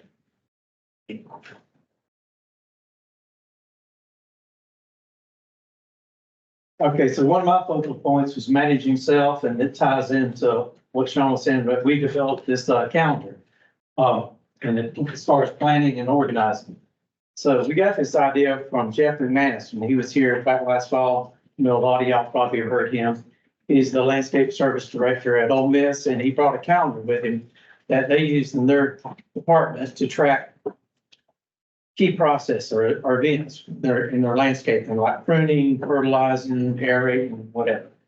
So we were able to use his notebook as a blueprint for ours, and we've adapted it to our climate and our campus here. So again, just piggybacking on Dwayne, this is meant to be more than just a calendar. We want it to be a living, breathing document. So a lot of you might know, but we've got a lot of different factions within landscape services. We've got irrigation and turf crew. Then there's Tim, who falls under a slightly different side of that. We've got individual area crews, like Dwayne said, he's in charge of snow complex. We've got center campus, core campus, perimeter, east, west, north. Then there's our mechanics. We've got an arbor crew. And then we've got additional specialists like our landscape horticulturalist, Emily Priest. And then John Davis is in charge of satellite locations that are off campus. So we've got a lot of different moving parts that makes up one body. Again, so we all fall under one umbrella and we share the same mission, but how do we make that common knowledge? One of my competencies was figuring out, prior to Jeff McManus coming and identifying the calendar itself, I wanted to figure out a way to kind of break down these silos and help knowledge be a little more accessible for everyone. So, just to take a brief moment, want to thank all those involved in getting Jeff McManus here, Todd, Tommy, Tom Jones, Laura. I think Haley had something to do with that. I'm not sure, Ashley. So just want to thank all parties that helped, because if you weren't able to catch it, he's really a great speaker. He's got a gift. And obviously he's helped attain national recognition for his university. I think they're up to 2 national championships for the landscaping industry. What does that mean? It sounds great, but in all honesty, it's about notoriety. on the landscape side, we're the first impression people might have when they come to our campus. And we're also one of the lasting impressions that they have when they leave. So it's very important that we're attracting the right kinds of talent into every level, whether that's academic, athletic. I think we're looking for a new VP right now. So in all aspects, everything we do, it's very important that we're attracting the right talent. Tying it back to one of our books that we read, Growing Leaders into Leaders, he's just got a very matter-of-fact, common way of talking about the problems of leadership. And then again, so that we're not stealing all the credit, this was put before us. And again, it's just that light bulb moment when the calendar presented a way for us to stay in front of people on a daily basis. So tying it back to facilities as a whole, we've already got our mission, vision, and values. But prior to Dwayne and I's project, I believe we might have had 2 of these 3 mission and vision identified for our landscape department, but our values were not yet identified. So it helped us further clarify what it is we're going for. So again, 30,000 foot view, and then bringing new hires or even seasoned employees a few hundred feet off the ground so that they can really stay steeped in what it is we're aiming to do on a daily basis. Provide clarity, context, and direction for our staff, no matter how new or seasoned they are. Again, one of my competencies was the coaching, delegating aspect of things. I wouldn't be standing here if it weren't for my team. So I want to thank my team, Jennifer Lubick and Javier Lapidi, for taking care of business while I've been working on this, while Dwayne and I have been working together. But again, he and I are both very competitive people, and I think we want to be the very best at what we're doing. But the truth is that we want to build a legacy. We want to be growing individuals to be doing the very best things, even when we're not in the field with them, or one day when we should choose to move on. So how can we continue developing that talent? This is an example of what you see on the left-hand side over here is what we call a calendar page. And then on the right-hand side would be a task page. So we had to figure out exactly how we were going to break things down. We want it to look like a calendar, obviously, and there's a lot of other information that you're going to see in there. But the calendar page itself represents a way for us to stay in a non-confrontational way in front of every face on a daily basis, should they choose to use it. We're hoping they do. Furthermore, the task page is a representation of all these different factions within landscape services. And we're trying to take all the information that we might deal with on a regular basis in a week, a month, a year, and take Clemson's agricultural curriculum and marry that with all of our collective industry experience. We did have challenges at times. We needed to go through, I talked about the iterations that we went through, not just on the technology side, but we had to make sure we were involving all the correct parties throughout the process so that the information that's being presented here is the most accurate, up to date, and obviously it goes hand in hand with not just our industry, but as well as the teaching institution that we represent.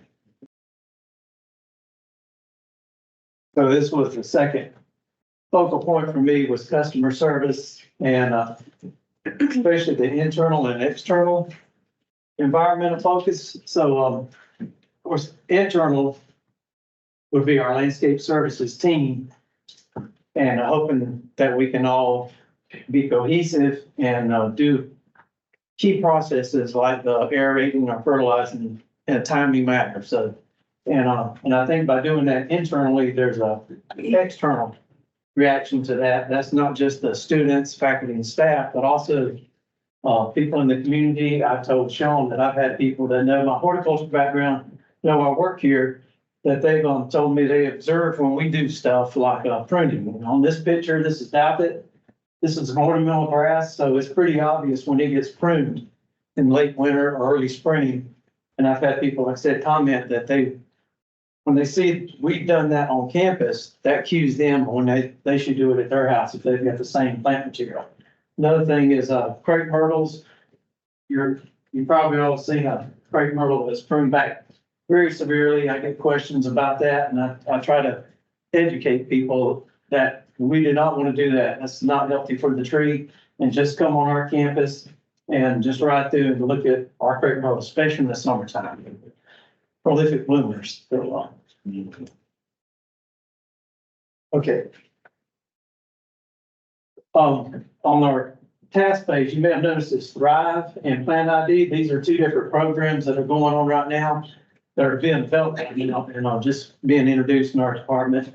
Thrive is, training, and Plan ID is just that. We're being introduced to common plants that you see normally on campus, trying to familiarize all our staff with these plants. And in that notebook, we thought it'd be a great place to house all that information. They can make their notes, so you can, as notebooks being passed around, you can see there's tabs for Thrive and Plan ID. But, here we have the pruning schedule is in our notebook, and as we are introduced a new plant each month or each week, they can add their notes and put when it should be pruned. And this ties back into, for me, safety. A focal point was teamwork and collaboration. So we're hoping we can, as a landscape service team, we can all work together to accomplish stuff. And in this picture, you can see we have two of our most seasoned veterans alongside a couple of our new retirees working together. They're participating in a plant ID class. So this is actually the review part of that class, but we're hoping that they can work together and hold each other accountable and support one another. So this is the second page when you open the calendar, but in conclusion, what does it all mean? We're trying to push ourselves individually, but also making an attempt to create transparency in our staff and the processes that we follow. We want to unite academically sound theory with time-tested practices, hoping to make our landscape services department a premier service provider, one that grows employees of every skill level into the best and brightest talent. And of course, the calendar is going to have to continue being made every year, so it presents an opportunity for success in the future. Any questions?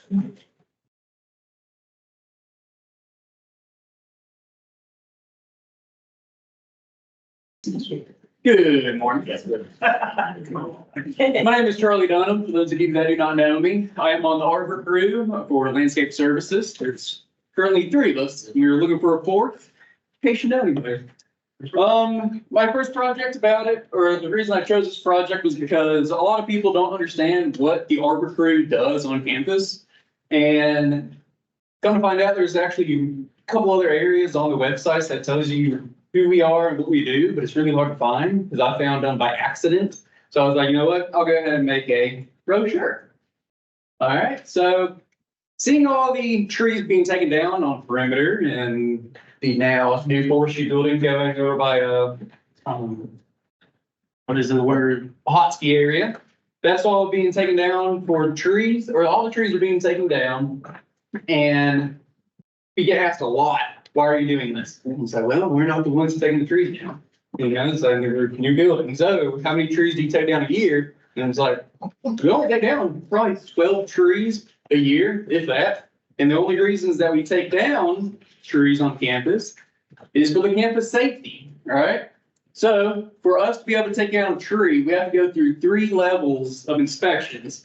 The first one is limited visual assessment, which is going around campus, going between work zones or anything like that.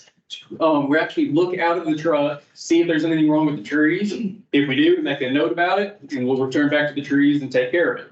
Level 2 is we have over 8,000 trees in a database on our computers that we're in charge of. There's much more than 8,000 trees on campus. So on level 2 inspections, we actually have to go to the 8,000 trees that are on our database, look at every single one of them, do a 360-degree visual evaluation, and you take a rubber hammered mallet. And the mallet is for sounding, and you can hear the different tones between solid wood, decayed wood, and hollow wood. And then that is whenever we will flag it, which will go on to level 3. For level 3, we have to bring in a third-party specialist that will actually have aerial inspections that will conduct a root flare examination for decay, and they do all this by detection through resistographs or tomography. Resistograph is whenever they bring in this real fancy drill, really small, drill through it and it'll tell you exactly how much holding wood is alive, goes into decay wood or hollow wood. And then if they need to go even further than that, they can do a tomography, where it's kind of, basically you could say it's sound waves. They'll put on these little probes all around the tree trunk, and basically they hit one little tap on one of the probes and they measure how long it takes to go through the tree. And then doing that, they'll do it all the way around, and surprisingly, it actually creates this real big, beautiful map of green, red, blue, yellow, different colors, and that'll tell you what the decay is. All right. But we have to bring in a third party for the level 3s because arbor crew could technically be biased on a tree. Let's say we got a guy here that's been here for 25 years and this tree has been giving him a lot of issues. He doesn't like the tree. Well, he could say, let's cut it down and give you a random reason. All right. Well, this third party comes in, not knowing any of the trees, not being biased about them, and he'll actually be like, all right, this failed. You have to take this tree out, and here's the reason why. We document it all when we do this.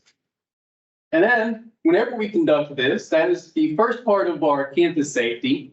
And then as we're in the area doing the work zones, tree removals and pruning, as you can see, we have a tree work sign right here. I'm sure if you drive around, you'll see us. We have 4 of them. We got anytime one of them's out, and that means all 4 of them are out.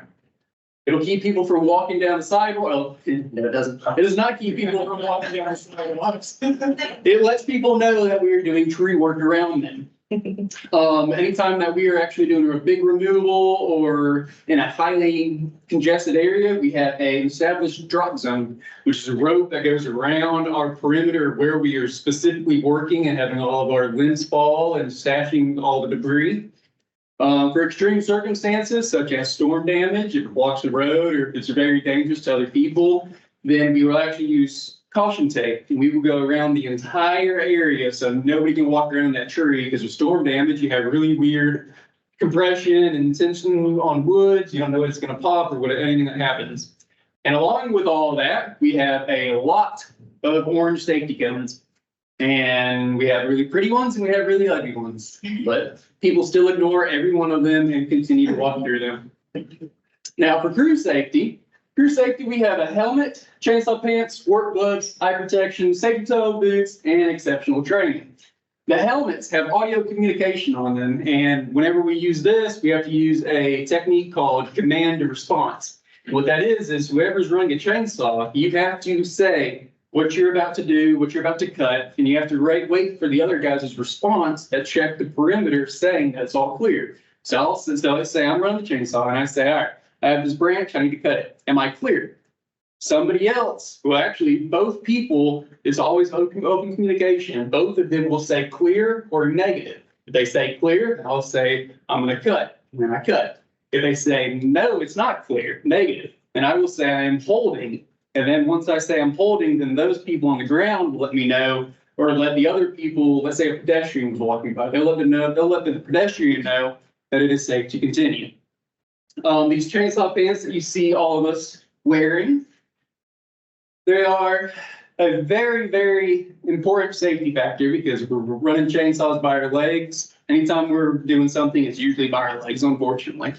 Inside them is a misconception saying that chainsaw pants are chainsaw proof. They are not. Their intended purpose is to have these, and specifically, these ones are the new generation where it actually uses a high tensile yarn inside this Kevlar area. And what will happen is your chainsaw goes through it, your chain hits that yarn and pulls it out, just like you would the yarn, and it actually binds up the chainsaws. And unfortunately, we had to use our chainsaw pants for that intended reason a couple weeks ago. There was an accident and nothing happened, walked away fine, was shaky, it was good. Obviously, work gloves, eye protection, safety toe boots, and then as I said, exceptional training. To become an arbor crew, we have to go to a 2-day course on precision tree felling and how to properly operate a chainsaw. For the community, leadership going into these are only 5 pictures of probably 30 events that we've already done. And what these are tree plantings.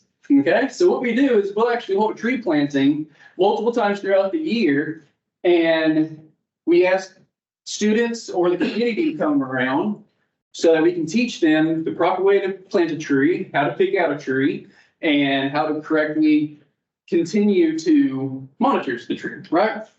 So in this one right here, we're behind Earl. We planted all kinds of different bushes, ornamental grasses, a few different trees. On the middle one, we were actually up at 93 Newman and just below Kite Hill. We were trying to conduct a reforestation project. And we had probably 60 to 80 students come out with different organizations. And some of it was offered for extra credit. Other ones were just, they heard about it, so they came out. Each one of these people literally said that they were excited to be planting these trees because in 20 years, once they graduate, they'll come back as an alumni and see the trees, you know? So we're really getting everybody involved. Over here, we have a picture of when we were actually asked to come out and demonstrate the importance of trees and tree plantings for a professor in his class. So here we are going through everything that we always go through for the trees inspection or the tree, how to pick out a tree, other things to do with the tree, how to plant it and all this, how to mulch it. And every single one of these is hands-on. See, we have people planting using shovels. Down in the corner, this is the most recent one. We actually had Seneca High School FFA chapter come out to our facilities and tours a select area of different groups that are little. Basically, what they did was just went around to each group. We had trees, we had tree crew, we had earth maintenance and irrigation, and then greens. We had a few of those, and they actually came around, and that's where we talked. We brought out all of our stuff. And we were very glad to be able to show the community and these young minds that there are other options out there. You can come to university and work on all kinds of different techniques. On this side, the last one, this is me up in the bucket next to a Bradford pear. We actually had a graduate student that was doing a study on pollinators. So I was up in the bucket with a net for 4 hours collecting pollinators next to this Bradford pear. And then we ended up killing those Bradford pears. Because we do not like Bradford pears. For managing myself, tell you the hardest thing was the workload, not physically, but mentally. For the most part, the project went according to plan. The only issue was that to figure out how much this would cost for these brochures, I used the Canva website that Sean was talking about. And it was approximately, we'll say $2,200 for 1,000 of these brochures. I ended up emailing the Clemson University print shop and we were conversing multiple times. It was going really well. He said to send over my attachment, so I sent it over and I never heard back from him. So I don't know how much it would be for the university to actually print these brochures. Also, my crew has been super supportive and helpful whenever I need them, whether it's taking pictures or asking questions. My supervisor, Keegan, is a walking encyclopedia. And anything I ask him, 90% of the time, he has an answer for. You know, I know multiple people have asked about things and he'll have the different, or not different answers. He'll have the exact same answer for all kinds of different questions, which is nice. Also, the mission for the university facilities, as we know, we serve in developing and maintaining quality learning environments.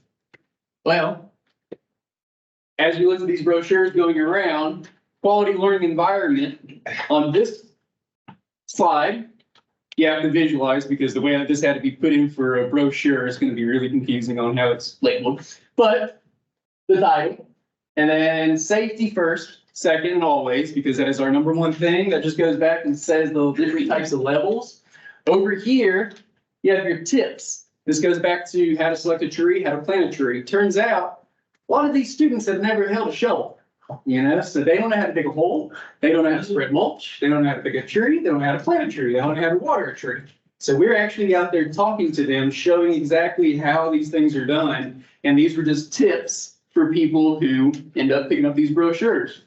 For the community, not only did we do all those not one-on-one, but those specialized class interactions, we also have 2 Arbor Days a year. You have your National Arbor Day and your Campus Arbor Day. That's where you go out and we set up a tent usually, people come out and we actually show them how to plant trees dedicated to inspire people to plant. And then also we are Tree Campus USA. And what that is get students involved in tree related projects to convey the importance of the environment. And then back to the very beginning of why we have an arbor crew on campus. You read all of this and it'll tell you basically if the tree is safe, if the tree has decay, if the tree has broken limbs, all kinds of stuff. We take care of every single one of the trees. And every tree is different, but no matter what, our main priority is safety. Thank you. Do we have any questions?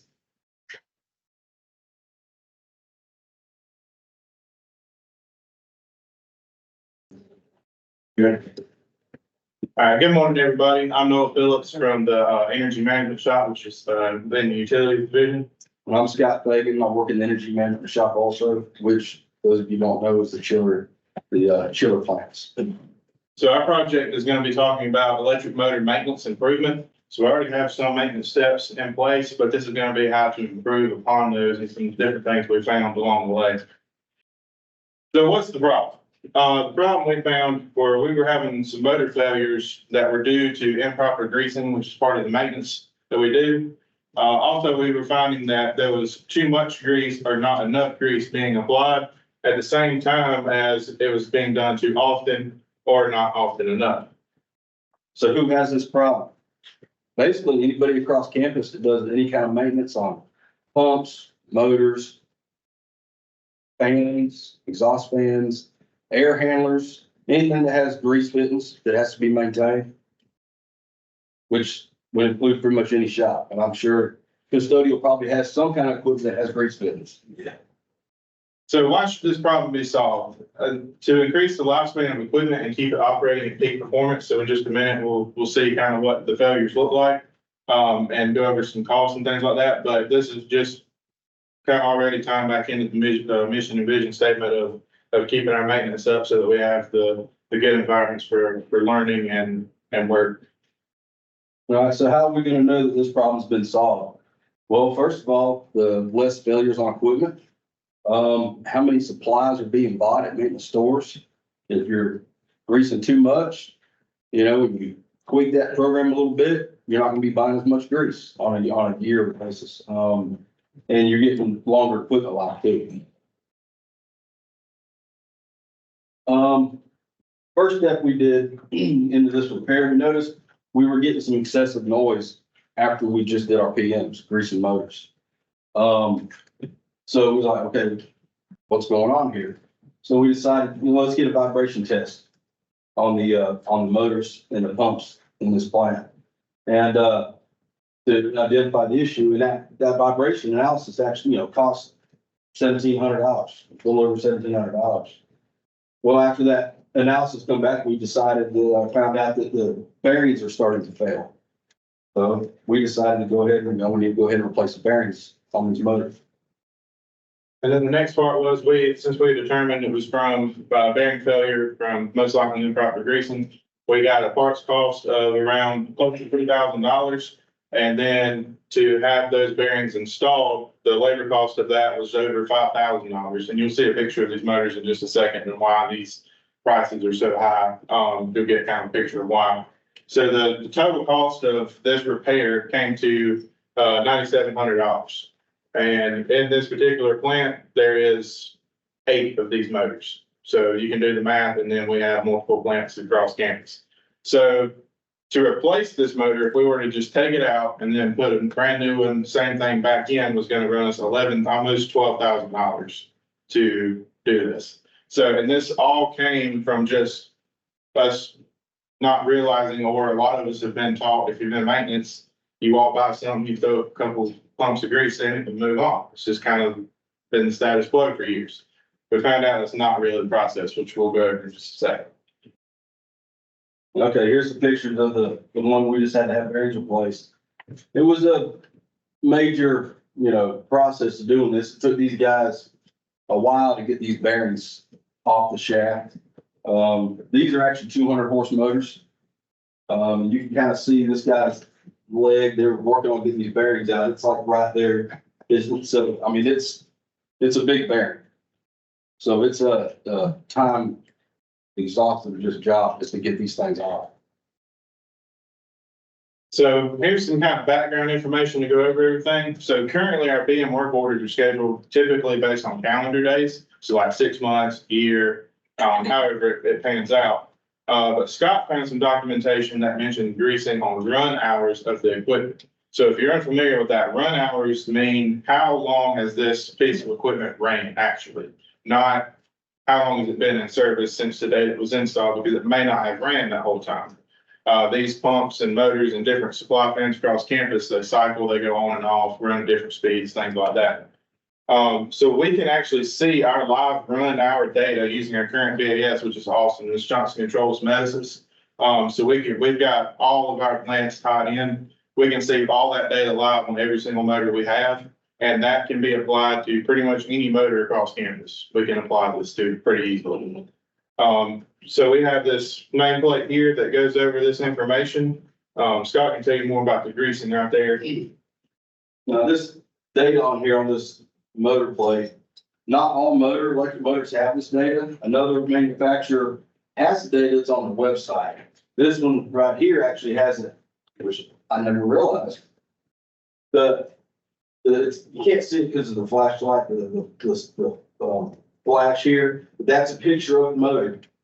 This is the shaft end, and it's telling you what bearing is there, and how many grams of grease that bearing takes. Same as on the back end, how many grams of grease.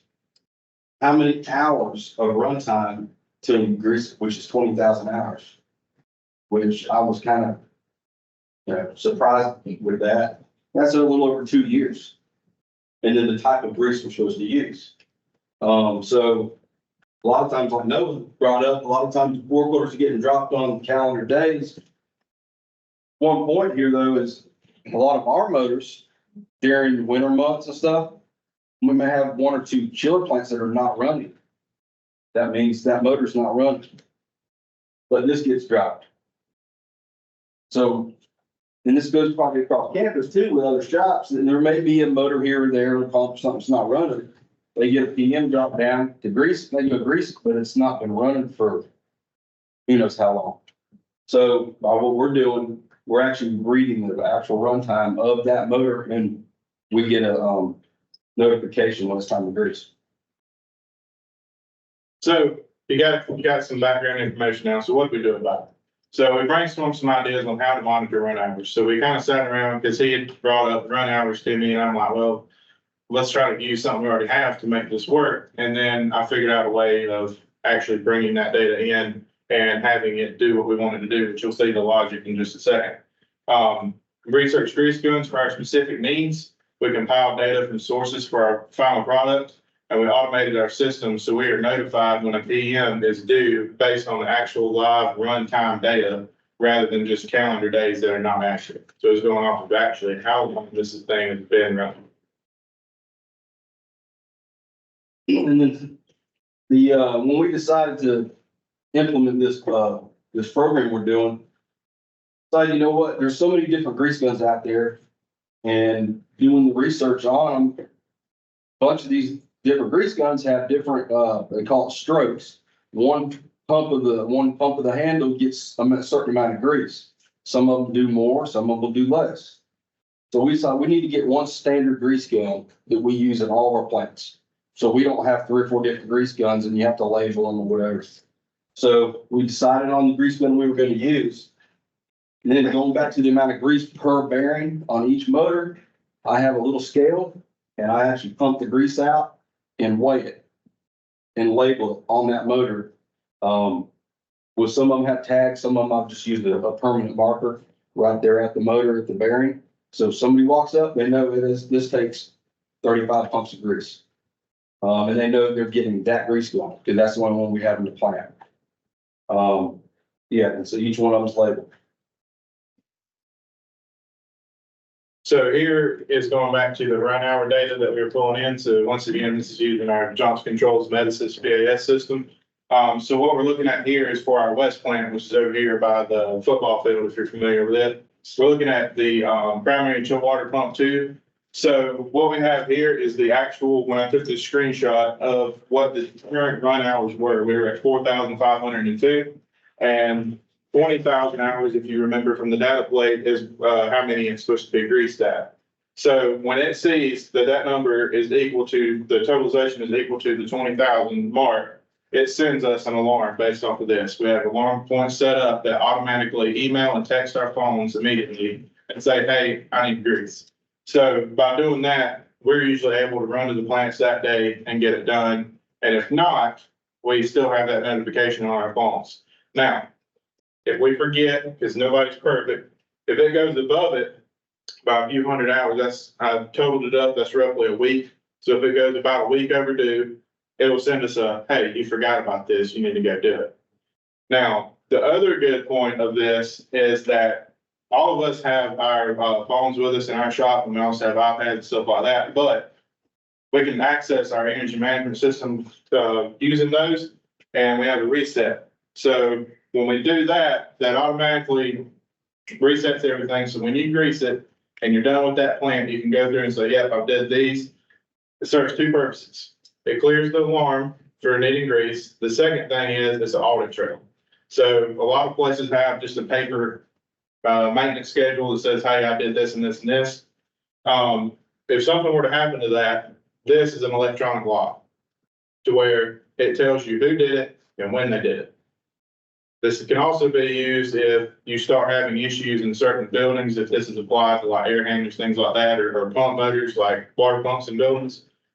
If you start having all kind of pumps start failing in one area, you can figure out why. Is it a certain person maybe not performing the maintenance properly, or maybe the wrong grease is getting used? You can go find them and talk to them and figure out who it is, and see what's actually going on, rather than just looking at a paper log and guessing based on the check marks. So for the competencies, mine, I chose leadership, managing self, and communication.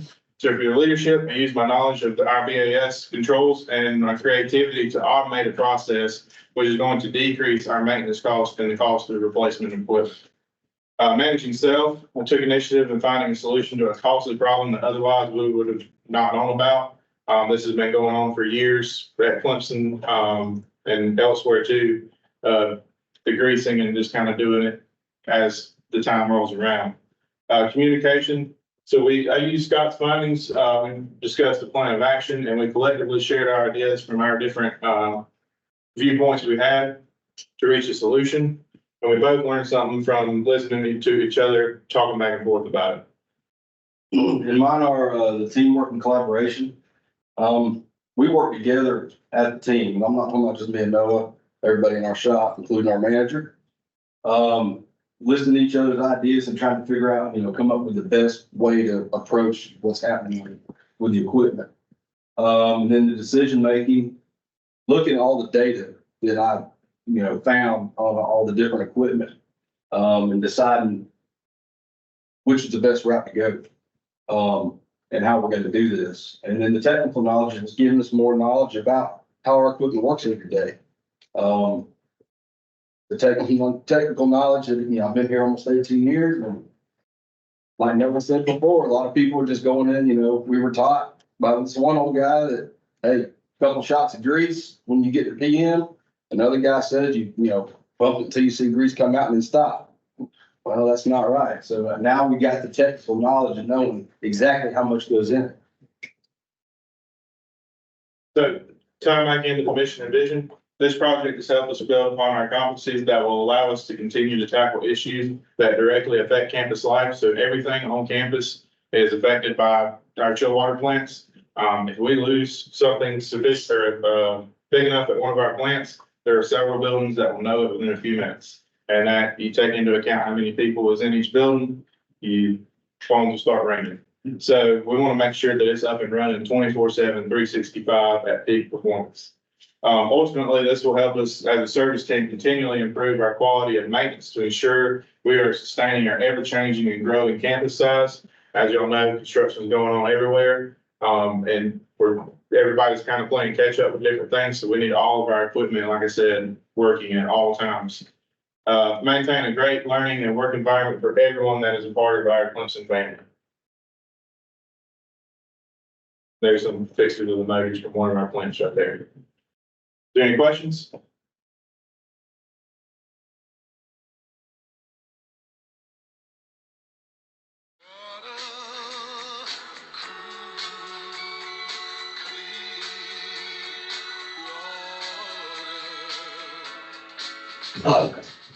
Hey guys, I'm Matthew Garrison. I'm from Waste Treatment Department. Waste Treatment Department, excuse me. I like music. I've been in water treatment, distribution, construction for 23 years. I've been at Clemson for 12 years, and I've been managing the water treatment program for about 10 years. As I was working through the FLDP, I realized there's a lot of different areas of my kind of culminate in my career at the moment. One of them being the FLDP, other being our capital project we just finished up or are finishing it. 10 years at Clemson giving me an opportunity to kind of look back on some things that we've been able to accomplish. And then moving into the career progression as well. So what I wanted to offer for my contribution as part of the FLDP program is for you guys to come out and have a tour. So offer some education. On that note, just give y'all a quick rundown.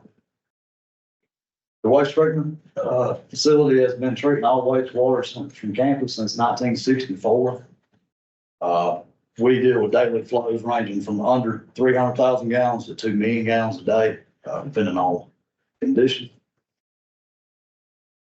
And we effluent or replenish Harbor Lake with the clean water that we're able to get from the facility. Specifically with this little mini tour that I'm gonna give you guys right quick, we're gonna look at the last 10 years. Obviously that means a lot to me, but also we've done a lot of improvements and construction projects over the last 10 years and really kind of worked to put the puzzle together and give Clemson a facility they can depend on for the next 40 or 50 years. Again, it's been there since 64, celebrating our 60th year this year. But we've done a lot of turning over and really making the place better in the last 10 years. So with that, last 10 years, we built a new influent pump station that was brought online July of 2014. 2014. We've just recently rebuilt our sequencing biological reactors and upgrade to UV disinfection. So as part of the new influent pump station, we have achieved better filtration of trash and grit, which is better for upstream equipment and the health of it, longevity of it. The better we're able to get out particles and things that may damage that equipment. Obviously, well, everything upstream of our new pump station. It provides stable, reliable, efficient operation. We have redundancies in place. So we have 3 pumps with only run one at a time, and automatic mechanisms to switch those pumps out in case one fails during this operation period. And then also we have centralized control and monitoring.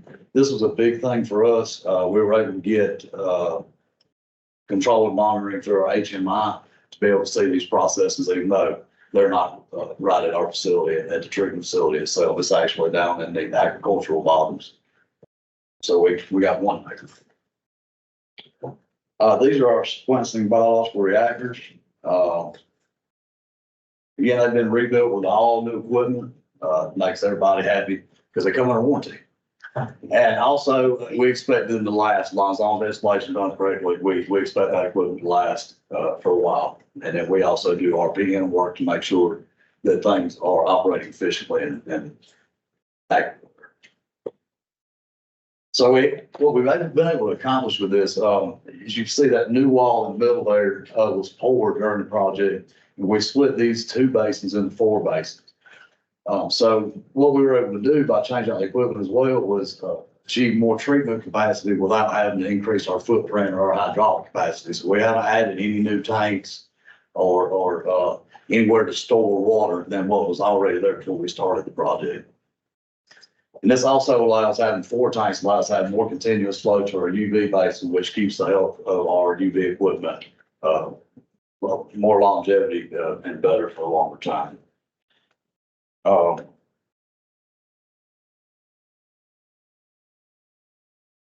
Moving on to our UV disinfection upgrade. It's more efficient technology. We're using a flow-through design now rather than a retention design. Flow-through is just, it's less cleaning, less maintenance, less things to fall in it. Again, it looks really nice and pretty now because it's brand new. We have to keep it that way, obviously. But this is a great video of what that looks like out there. Again, as you can see right there, as we're crossing over, there's our screen. That's tied to our HMI in the office as well, like our influent pump station. And so we're able to have better water quality monitoring. And that allows us also to have faster response time when we do have upsets or problems around the plant. The biggest thing with this one is improved safety over pouring disinfection. I mean, obviously, pouring gas is hazardous. It can kill you up to a certain limit, but it will cause you health problems just being around above threshold levels. So we wanted to move away from that. We also had issues with pouring and the supply chain from it. It was getting harder and harder to get our hands on it when we needed it. And obviously for what we're doing, we need it when we need it. So some of the things we were able to accomplish by doing this, is again, better water quality, multiple operating configurations, or more of a modular design, which I really like, and then sustainability for the future, again, for the next 50 years. So these are some of our lab reports. I've highlighted some of the areas where we've had non-detects, meaning it was below the limit that the test would give us. And along that, with the upgrades to SPR, we've had up to a 40% reduction in total nitrogen, which is already low. It's something we monitor and report, but it can also cause algae blooms and issues with the environment. Also a 30% reduction in total phosphorus, that put us almost close to our system down here. So hopefully we'll be seeing an ND on that one before long.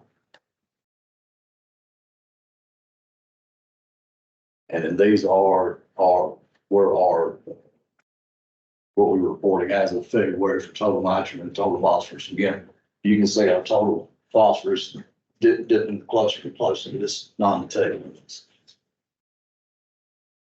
Again, we've got multiple configurations for operation. Allows us the ability to aerate or operate, only 2, 3, or 4 SBRs, depending on our needs and flow.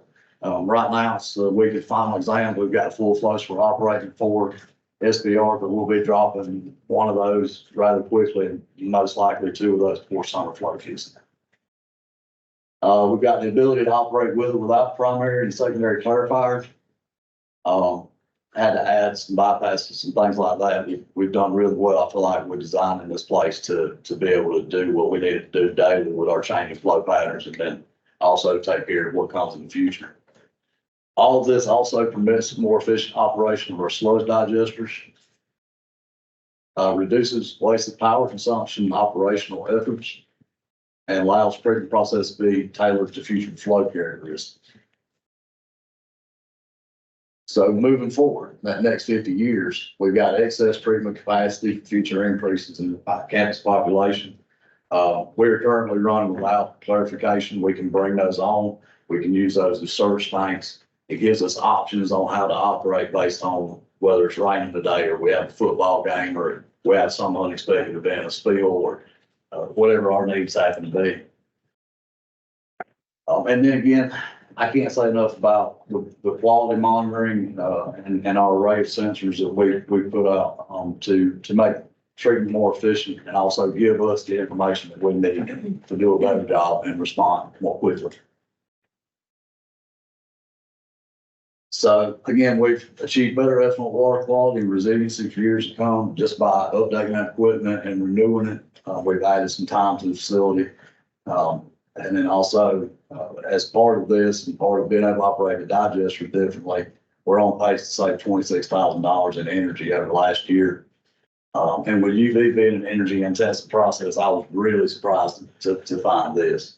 We obviously look to build that and rebuild that disinfection system so that it would cost us more on energy.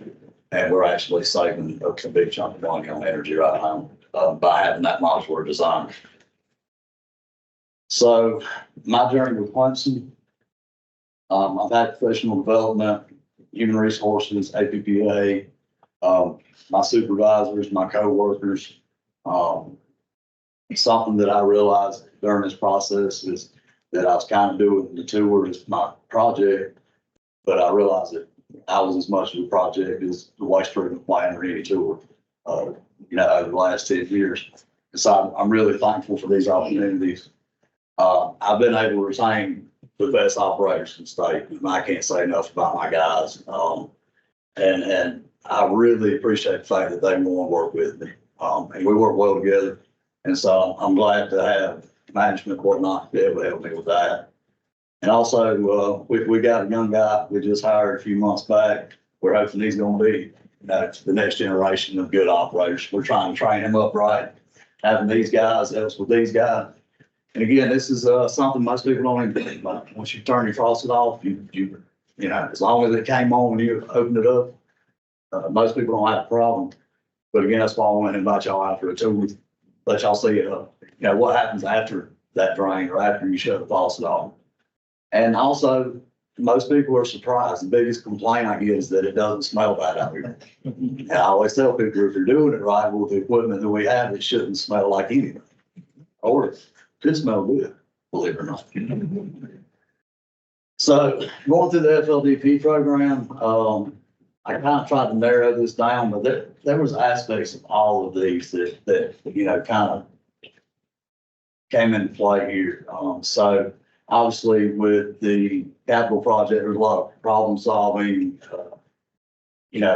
I love this from creativity and innovation. That's one thing I think we always try to think about when we're going to look to solve a problem was how do we do it with what we have, or how do we do it without excess or adding mechanical things that don't need to be there. So I like to call it, eloquent design, where you use what's there, use gravity, use Mother Nature to do what you want instead of having to add pumps and mechanisms to add big PM or replace at some point. So decision making goes along with that. Obviously, safety goes along with the chlorine replacement with UV.